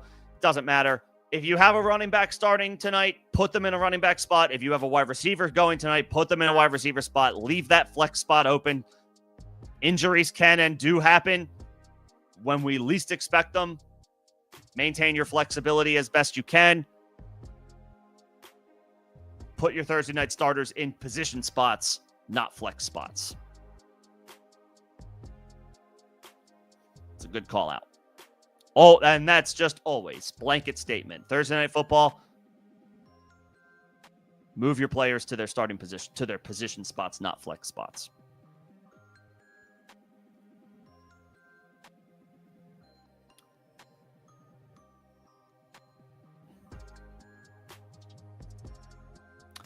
Okay, this is a follow-up to Bobby's trade. London, Brees, Bowers for Jefferson, Jacobs, McBride. No, I'm not. No, I'm not. I'm not giving up Josh Jacobs for Brees Hall. And that's all I need to see to say no to this trade. No, it doesn't. That moves the needle for me even less. Brees looked great week one. He didn't do anything week two. And that was a collective effort by the Jets. So maybe not all of that is on him. But Jacobs is on one of the best offenses in football behind one of the better offensive lines in the game in Green Bay. Brees is on a not very good Jets team. When it comes to running backs, I want running backs on good teams, on good offenses. And when I say good teams, I mean, we expect those teams to be winning games and winning them in the fourth quarter, and they're running the football to chew clock, and that's where, the volume kicks in with a guy like Jacobs. I'm not trading down from Jacobs to Brees. Yeah, I'm not doing that.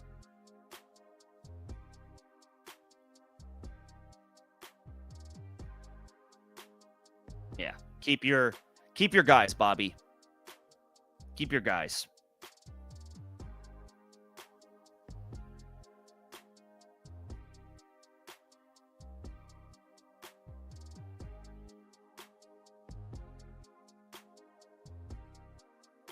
Yep.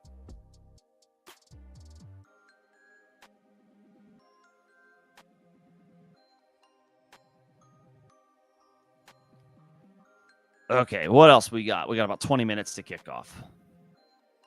Debo or James Conner as your flex? I'll go Conner for one more week. He has not been that good. If Jaden Daniels were healthy, I would probably tell you to play Debo over Conner. But assuming if Daniels plays, he hasn't officially been ruled out yet. It's not looking great, but it's not official yet. If Jaden Daniels suits up, I am okay with you playing Debo over James Conner. But if it's Marcus Mariota for Washington and not Jaden Daniels, then I would say go James Conner, even though Conner's leash is kind of short right now. He had a chance to get off to a great start this season. His first two opponents were New Orleans and Carolina. On paper, by all accounts, two of the worst defenses in the league, especially Carolina. Bad run defense last year. New Orleans, by every metric, is one of the bottom teams in the league. Conner did very little against both of those teams. Now he has a little bit more of a real task ahead of him against the San Francisco 49ers. He should get volume, and therefore he should have a chance to come through as a floor play, but he has been a disappointment through two games so far, given the matchups he had to start this season off. He did not take advantage.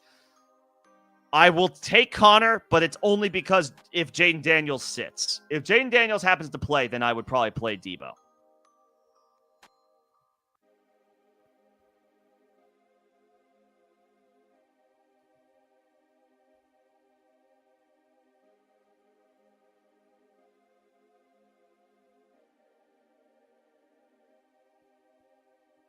Yeah.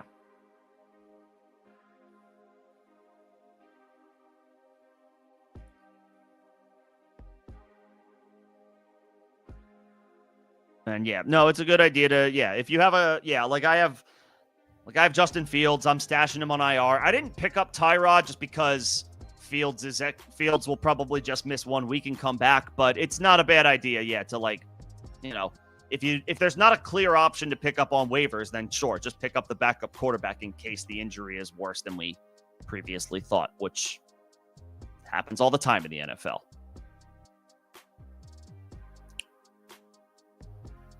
Somebody dropped Golden.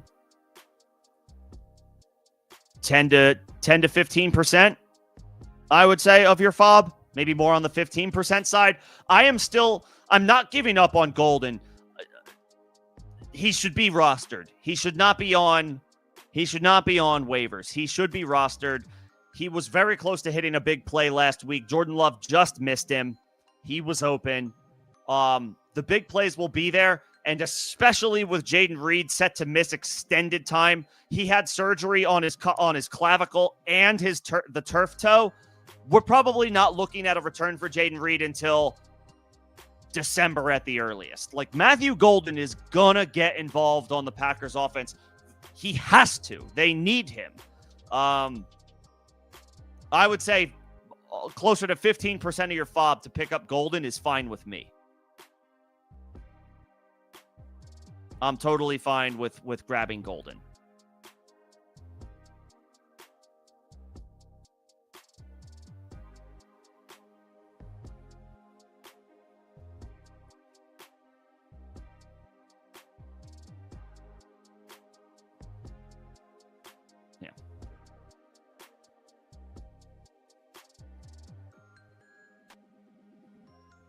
I would say 15% on Golden.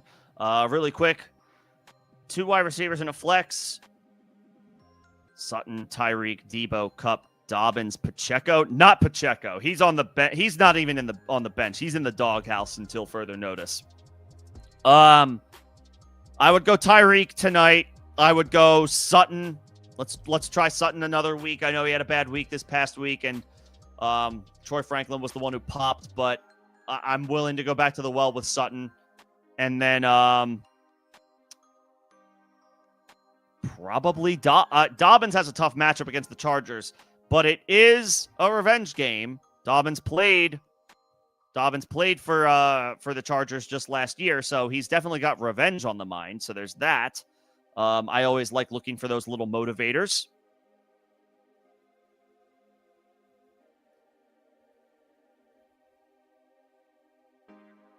Debo gets, obviously Debo plays the Raiders, but will be dealing with Marcus Mariota if Jaden Daniels can't play.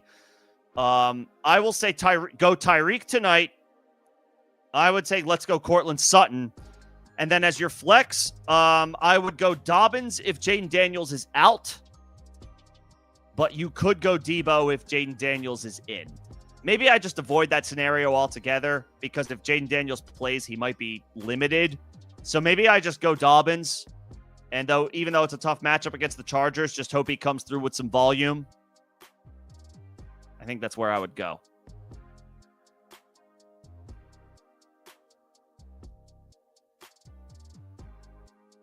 Yeah, I would go Tyreek, Tyreek, Sutton, and then probably just go Dobbins.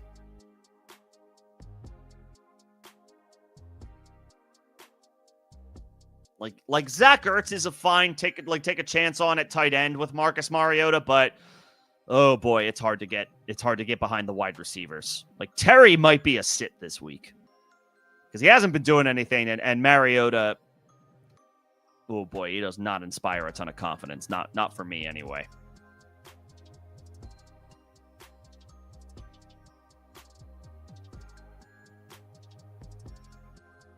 Yeah, I can't. It's hard to get behind him.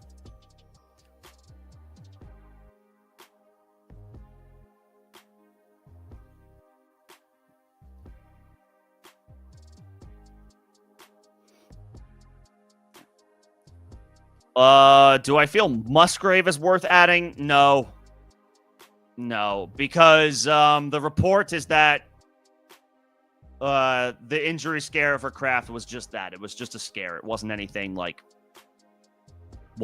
serious.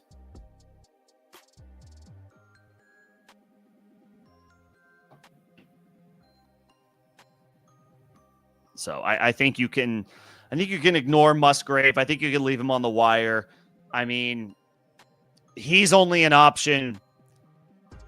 Like, because it's like, who are you dropping? You know, and I get your sentiment. We are family. Grabbing backups to injured players and then, hitting it big in the event that the starter has to miss time. Totally fair, totally viable. But who are you dropping to pick up Luke Musgrave? Like, I can't. Outside of the deepest leagues, I can't advise dropping anybody that's on your bench right now for Luke Musgrave.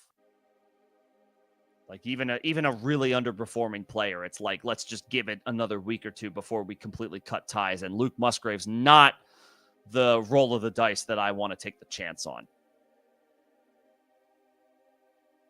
I thought Musgrave was going to be good. I thought Luke Musgrave was going to be solid. He was their second-round pick a couple of years ago. Kraft was the fourth-round pick. I was like, all right, they must clearly like Musgrave. Raw talent. I think his college production was kind of blah. But I think they liked his talent, his athleticism, his measurables, all that stuff. I don't know. I don't remember. Was Luke Musgrave like a combine standout or a combine hero or whatever? Did he look good running routes against air? I don't remember. I thought Musgrave would be solid. Turns out Kraft is the superior player. No question there. Yeah, didn't materialize. At least not yet. Not so far for Luke Musgrave. I thought he would be solid.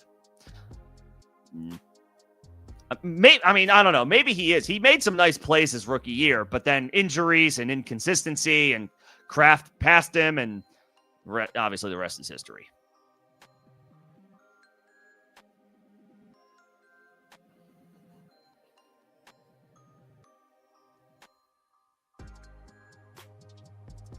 Yeah.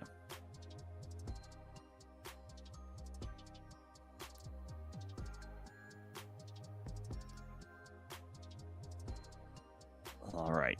Yeah, make sure to it's like kids shows are over. It's football time. But best of luck. Thanks for joining again as a member. We are family. Appreciate you. And let's get our weeks off to strong starts tonight. What do we say? Keon Coleman or Jamison Williams? Probably JMO. I'm just I'll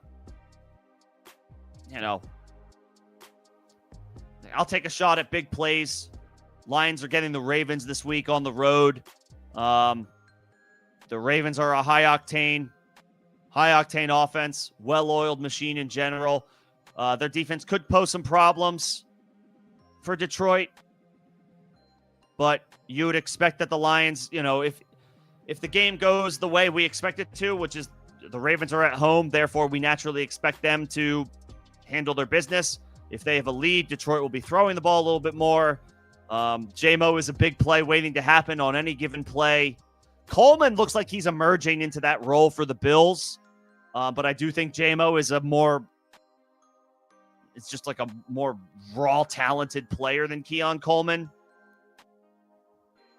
So I'll give the slight nod to JMO. Both are flexible. Both are flex-worthy options.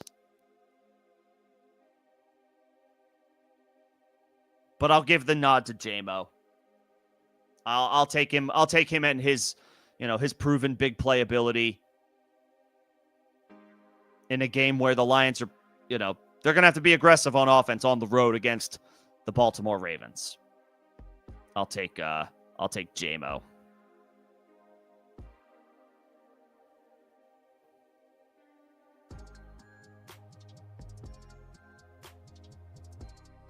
Yeah, I'll take JMO.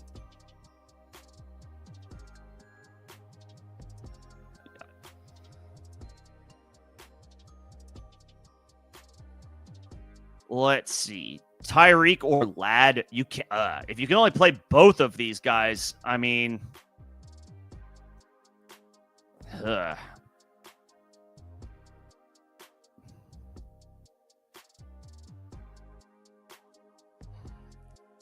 not flip a coin, I guess. Tyreek is the Dolphins wide receiver 1.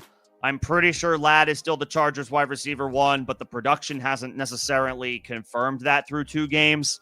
And that's not to say that Ladd isn't awesome, but the numbers just haven't quite been to the level of what we expect from Ladd. He's still getting the work. He's still earning targets because he's awesome. It's just the touchdowns have gone to Keenan Allen and Quentin Johnston so far. Tyreek hasn't scored either, but 6 for 109 last week. Ladd hasn't done that just yet, at least through 2 games. Herbert is obviously the better quarterback between Herbert and Tua as far as who's throwing who the ball. So if you like that, if you prefer a more stable situation, which is what the Chargers are, you could go Ladd, and Ladd's off the injury report, so that's a good sign.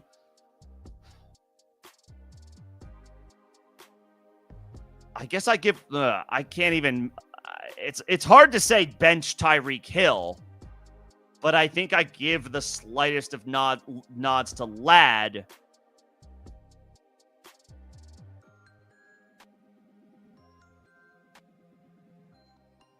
Better environment, better quarterback.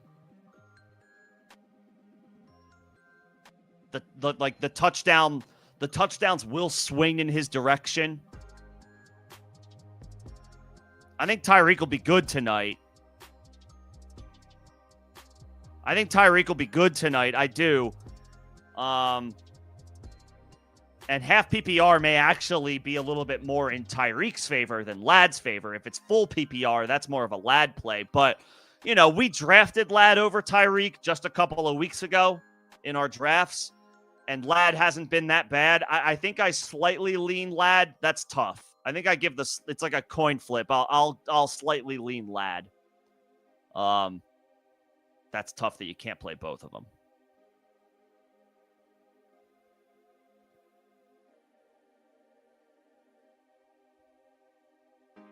Yeah. You trust Calvin over Marvin Harrison? At least Calvin is his team's wide receiver 1. Marv is weapon 2 behind Trey McBride. Yeah, they are frustrating. They are up and down. I think, Marv has more of a Kyler problem than Calvin Ridley has it. Like, Cam Ward is a rookie and not a highly touted one at that, even for a first overall pick.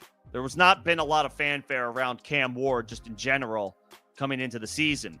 I think pretty much everybody has had and continues to have low expectations for the Titans offense this year as Cam Ward kind of goes through his rookie campaign.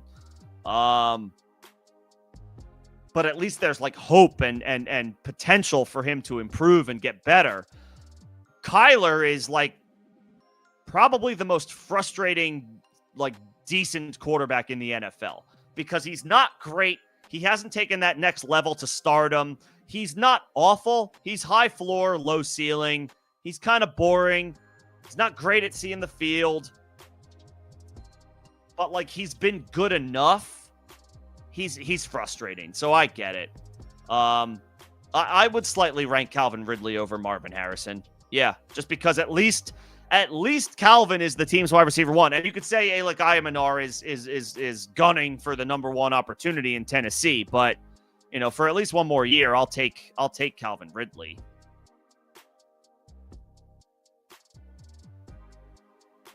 Okay, we've only got 5 more minutes before.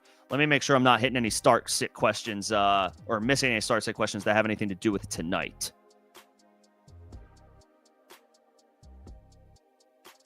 I don't think I have any. Okay, cool. I can keep it moving. Let's see. How do I tackle a league that is bad with trading?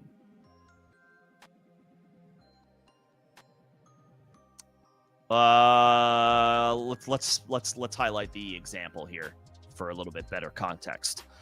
You offered Pollard, Kyler, and Jawan for Herbert and Kraft.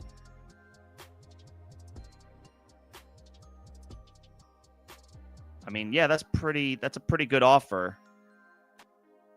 Okay, so just keep your... So here's what I would say. Here's what I say to that. And I know that this stuff is frustrating, but My response to that is, okay, like if you're going to be stingy on trade offers and you're willing to waste a roster spot on a backup quarterback that you don't need, let them. Let them. And that's maybe not the answer you're looking for. You might be looking for like, oh, how can I do you have a method to get somebody who's, stingy with trades to kind of ease up a little bit? My answer to that is no. We can't control, unfortunately, what other players want to do with their roster. If that's how they want to manage their roster, then that's how they want to manage their roster. It's also hilarious to suggest like you don't get to have a tight end because Juwan Johnson through 2 weeks is literally the tight end too. So I would say you have a quite good option at tight end. So if people don't want to make trades, okay, fine. Don't make trades. Stick with your guys. Let them make bad roster decisions. And when they're the ones who are in desperate need for something, that's when you can be the one to ask them to overpay for your guys. And you, in theory, get like the best player in a 2-for-1 trade or something like that.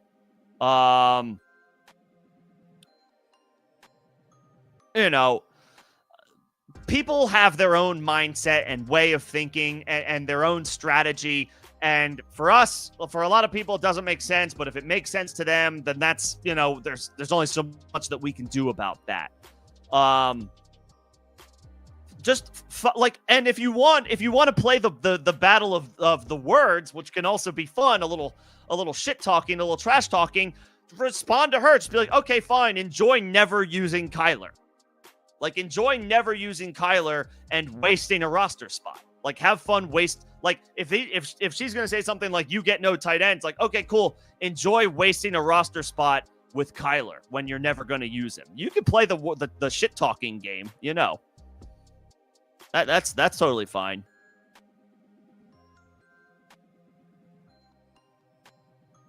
Yeah, and then it's like, yeah, why would she want to give or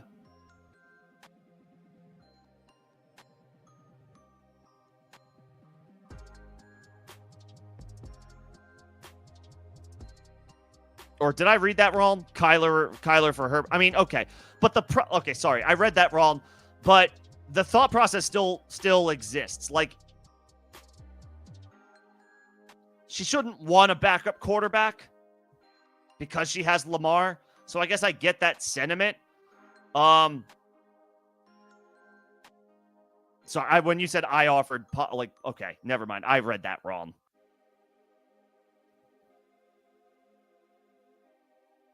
And I know we're coming up on kickoff, so I know some folks are certainly going to drop to watch the game. But I will finish my thoughts on this before signing off. I will finish my thoughts on every question in here that before signing off. So she offered Pollard and Jawan, and she countered Pollard and Jawan for Herbert. Well, then, yeah, you can't. Then you're not going to be able to get a tight end.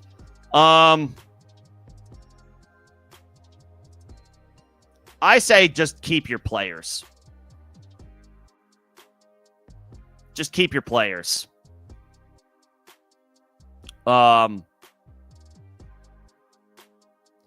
Obviously Kraft is enticing, but Jawan is the tight end too through two weeks, so he's hardly a bad option here. And if somebody doesn't want to trade, then just move on to somebody else. And if they're all the same way,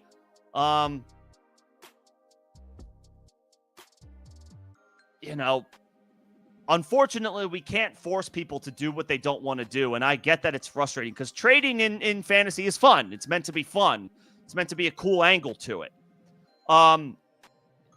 Here's what I would tell you ultimately. At the end of the season, maybe talk to your league mates about adding some type of incentive to making a trade. If you make a trade, you get an extra $5 to your FOB budget for waivers or something like that. Just like automatically applied or added to incentivize trading. If trading doesn't happen organically very frequently in your league, then give people a reason to think about doing it. Give them an incentive to think about doing it. You don't want to make any midseason changes or rule changes, but for next year, that could maybe be something you propose, like some type of reward to incentivize trading. You know?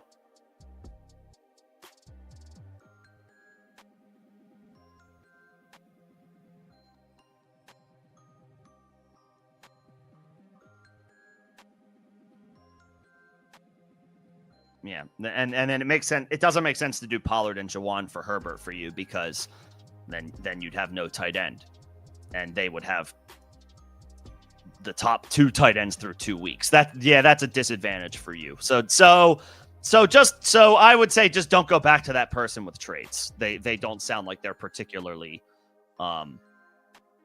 easy to work with, which is frustrating.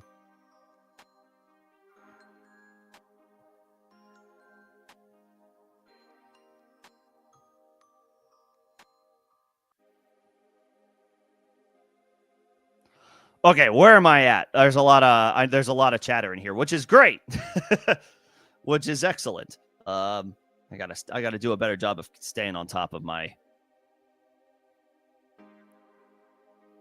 where I'm at. What's going on, Greg? Good to see you. Yes, Green Bay's defense is a set and forget. They do have an early bye coming up in a couple of weeks, and they play the Cowboys next week, so that's not a great matchup for their defense. But, I'll take their pass rush and the fact that they're a good team and they'll be winning games over a lot of other units. And especially with the addition of Micah Parsons, I'm good with the Packers' rest of season. Dallas might be a little bit of a struggle next week, and then there's the Week 5 bye. But for me, from that point forward, it's set and forget until the fantasy playoffs. Look at the Packers' schedule from Week 6 onward. It's quite favorable. Quite favorable.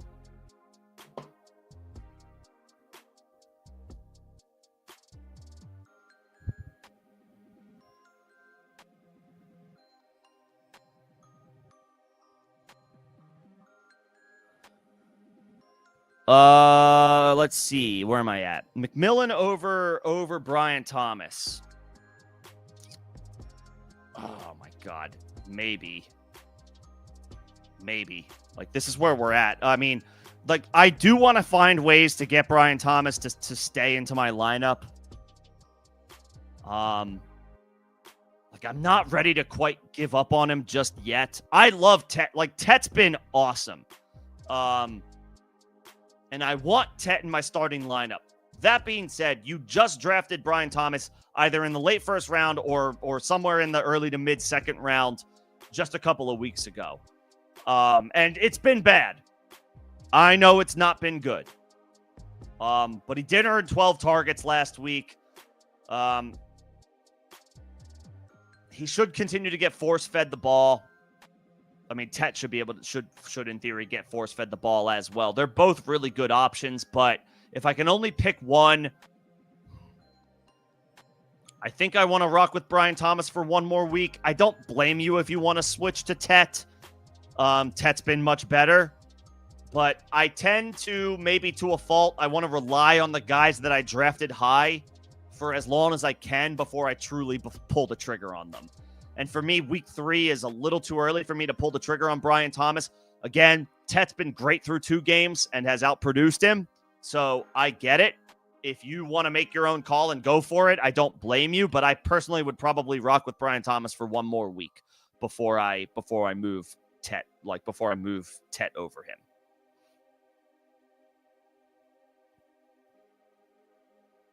Yeah.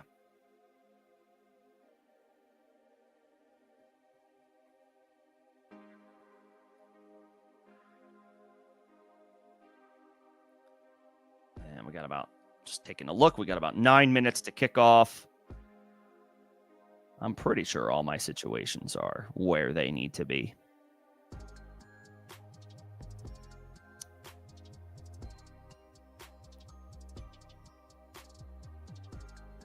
I didn't realize I'm going up against James Cook in a situation this week. That's fun. He's just been the RB1 on the season so far. Okay. Where am I at? Appreciate everybody's patience as I work through all these questions. Thank you for the kind words, Bobby. Really appreciate that. Last question. Is Drake London a wide receiver 1 with Penix? A wide receiver 1? I think so. Obviously last week wasn't great, but that was a tough spot on the road against a really good defense. They get a much better matchup this week against Carolina to get on track. I mean, London has the profile. He has the target share. The pace was incredible through the 3-game sample size that we got last year. I mean, I think he's a wide receiver 1. I don't think he's, he's not a dark horse to be the wide receiver 1, but I think he can be a low-end wide receiver 1 for the season, like the wide receiver 8 to 10 range. Yes, I think so. I think so. He's far and away their most talented pass catcher. He's, a first-round talent in the NFL draft. Yeah, I think so. I think so.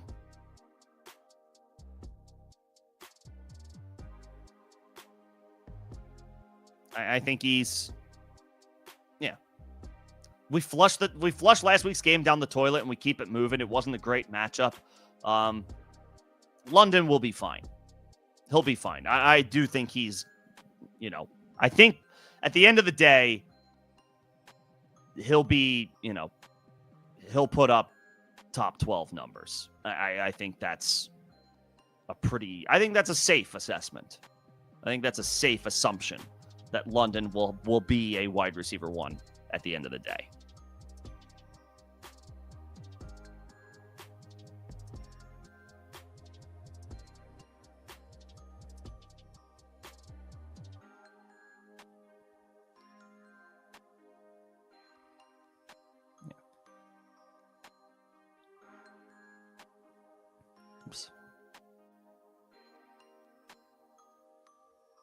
It's frustrating when you can't get trades going in dynasty leagues, for sure. That's a real pain in the ass because that's the bread and butter of how you mold or change the direction of your roster if you feel like you need to go that way. So, yeah, if you're in leagues where trading is hard to come by, I would go to the commission at the end of the season and be like, we should find a way to incentivize trading, like reward people who complete trades, give them extra fob to use on waivers.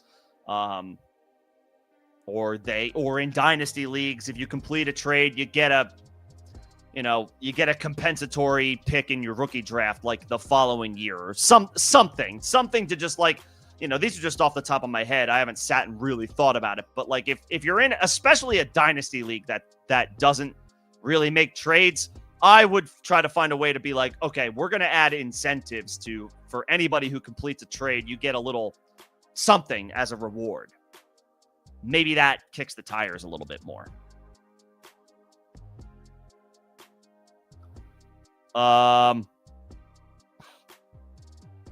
Offering Pearsall and Kincaid for Coleman, that's too much. I don't think I would take Coleman for Pearsall straight up. Kincaid isn't that much of a needle mover, but I think I'd rather have Pearsall. So I don't want to give up a 2-for-1 for a guy where, I wouldn't do the 1-for-1 swap either. I would just keep Pearsall, especially because Purdy sounds like he's coming back soon. Sounds like Purdy's coming back soon because he's a game time decision for this week. Sport Dog, what's going on? Thanks for popping in. I know we only got about a couple of minutes left before this game starts. What do we got here? Jackson. Will it work? Yeah, I mean, this is a good. I have no reason to believe this won't work. I mean, yeah, these are elite options across the board. Yeah, you're fine. I mean, Jawan Johnson, go figure, is the tight end 2 through 2 weeks. So, keep riding the hot hand. And then Warren and Stevenson are especially Warren, are their team's clear-cut options at running back. I mean, over the rookies. Yeah, you're good. You're fine. That's a good squad. That 100% works.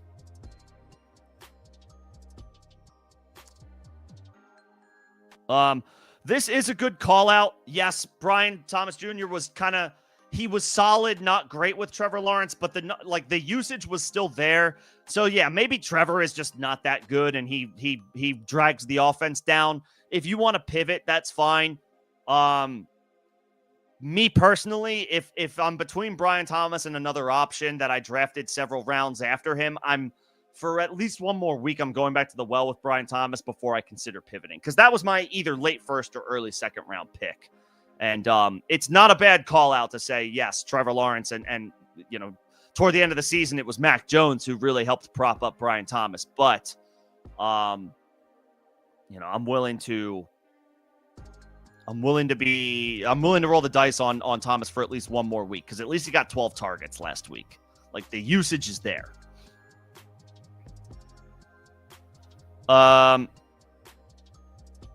Is Jordan Love a smash start each week?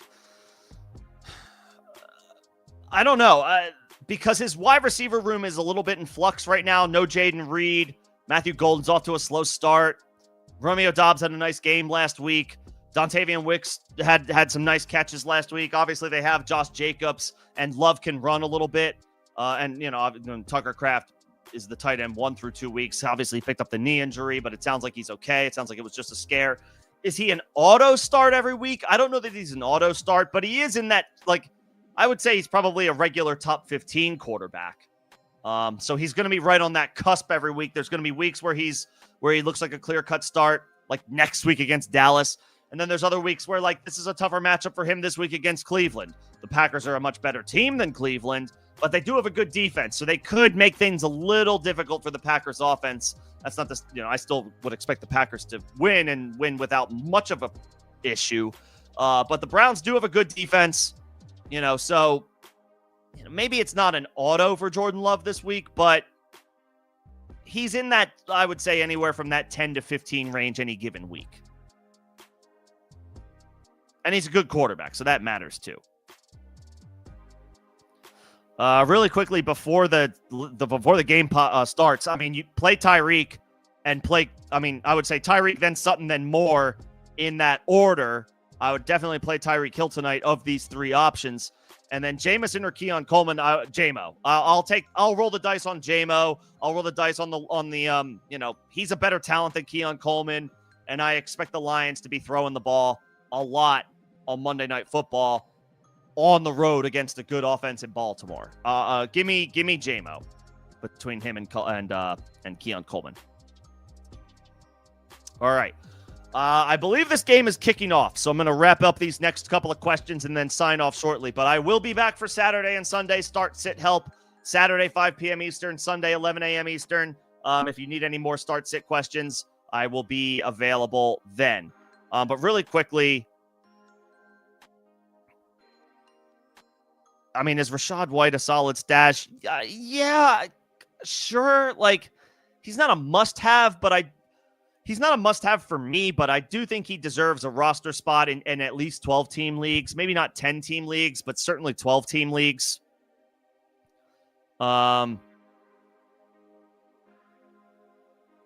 You can, you could pick up Rachaad White.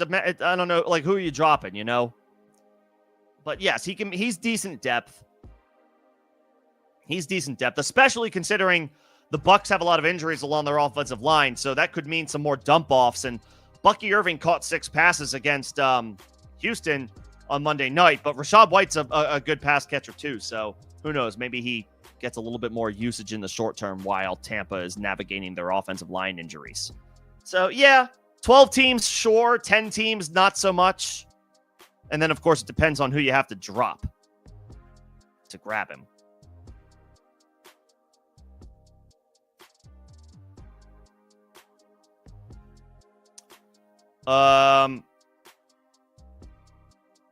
No worry about running. No, I would say the Packers defense are probably they're a top 3 play for me this week, Sport Dog. I very much like the Packers defense to go up against Joe Flacco and force him to make mistakes. Even though they're on the road, the Packers are a much better team, top to bottom.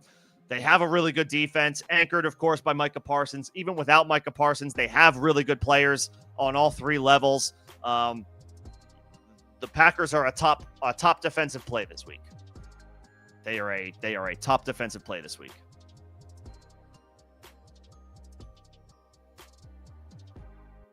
And yeah, I've got Achane going in one situation. I've got Tyreek going in another situation.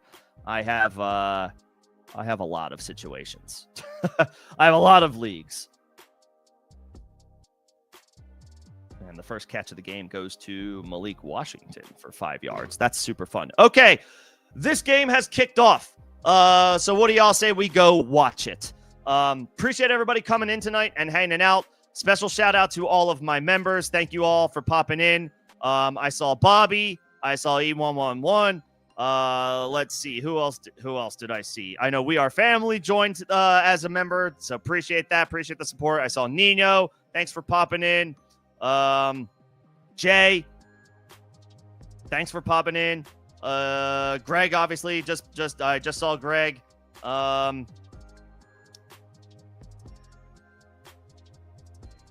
Is that everybody?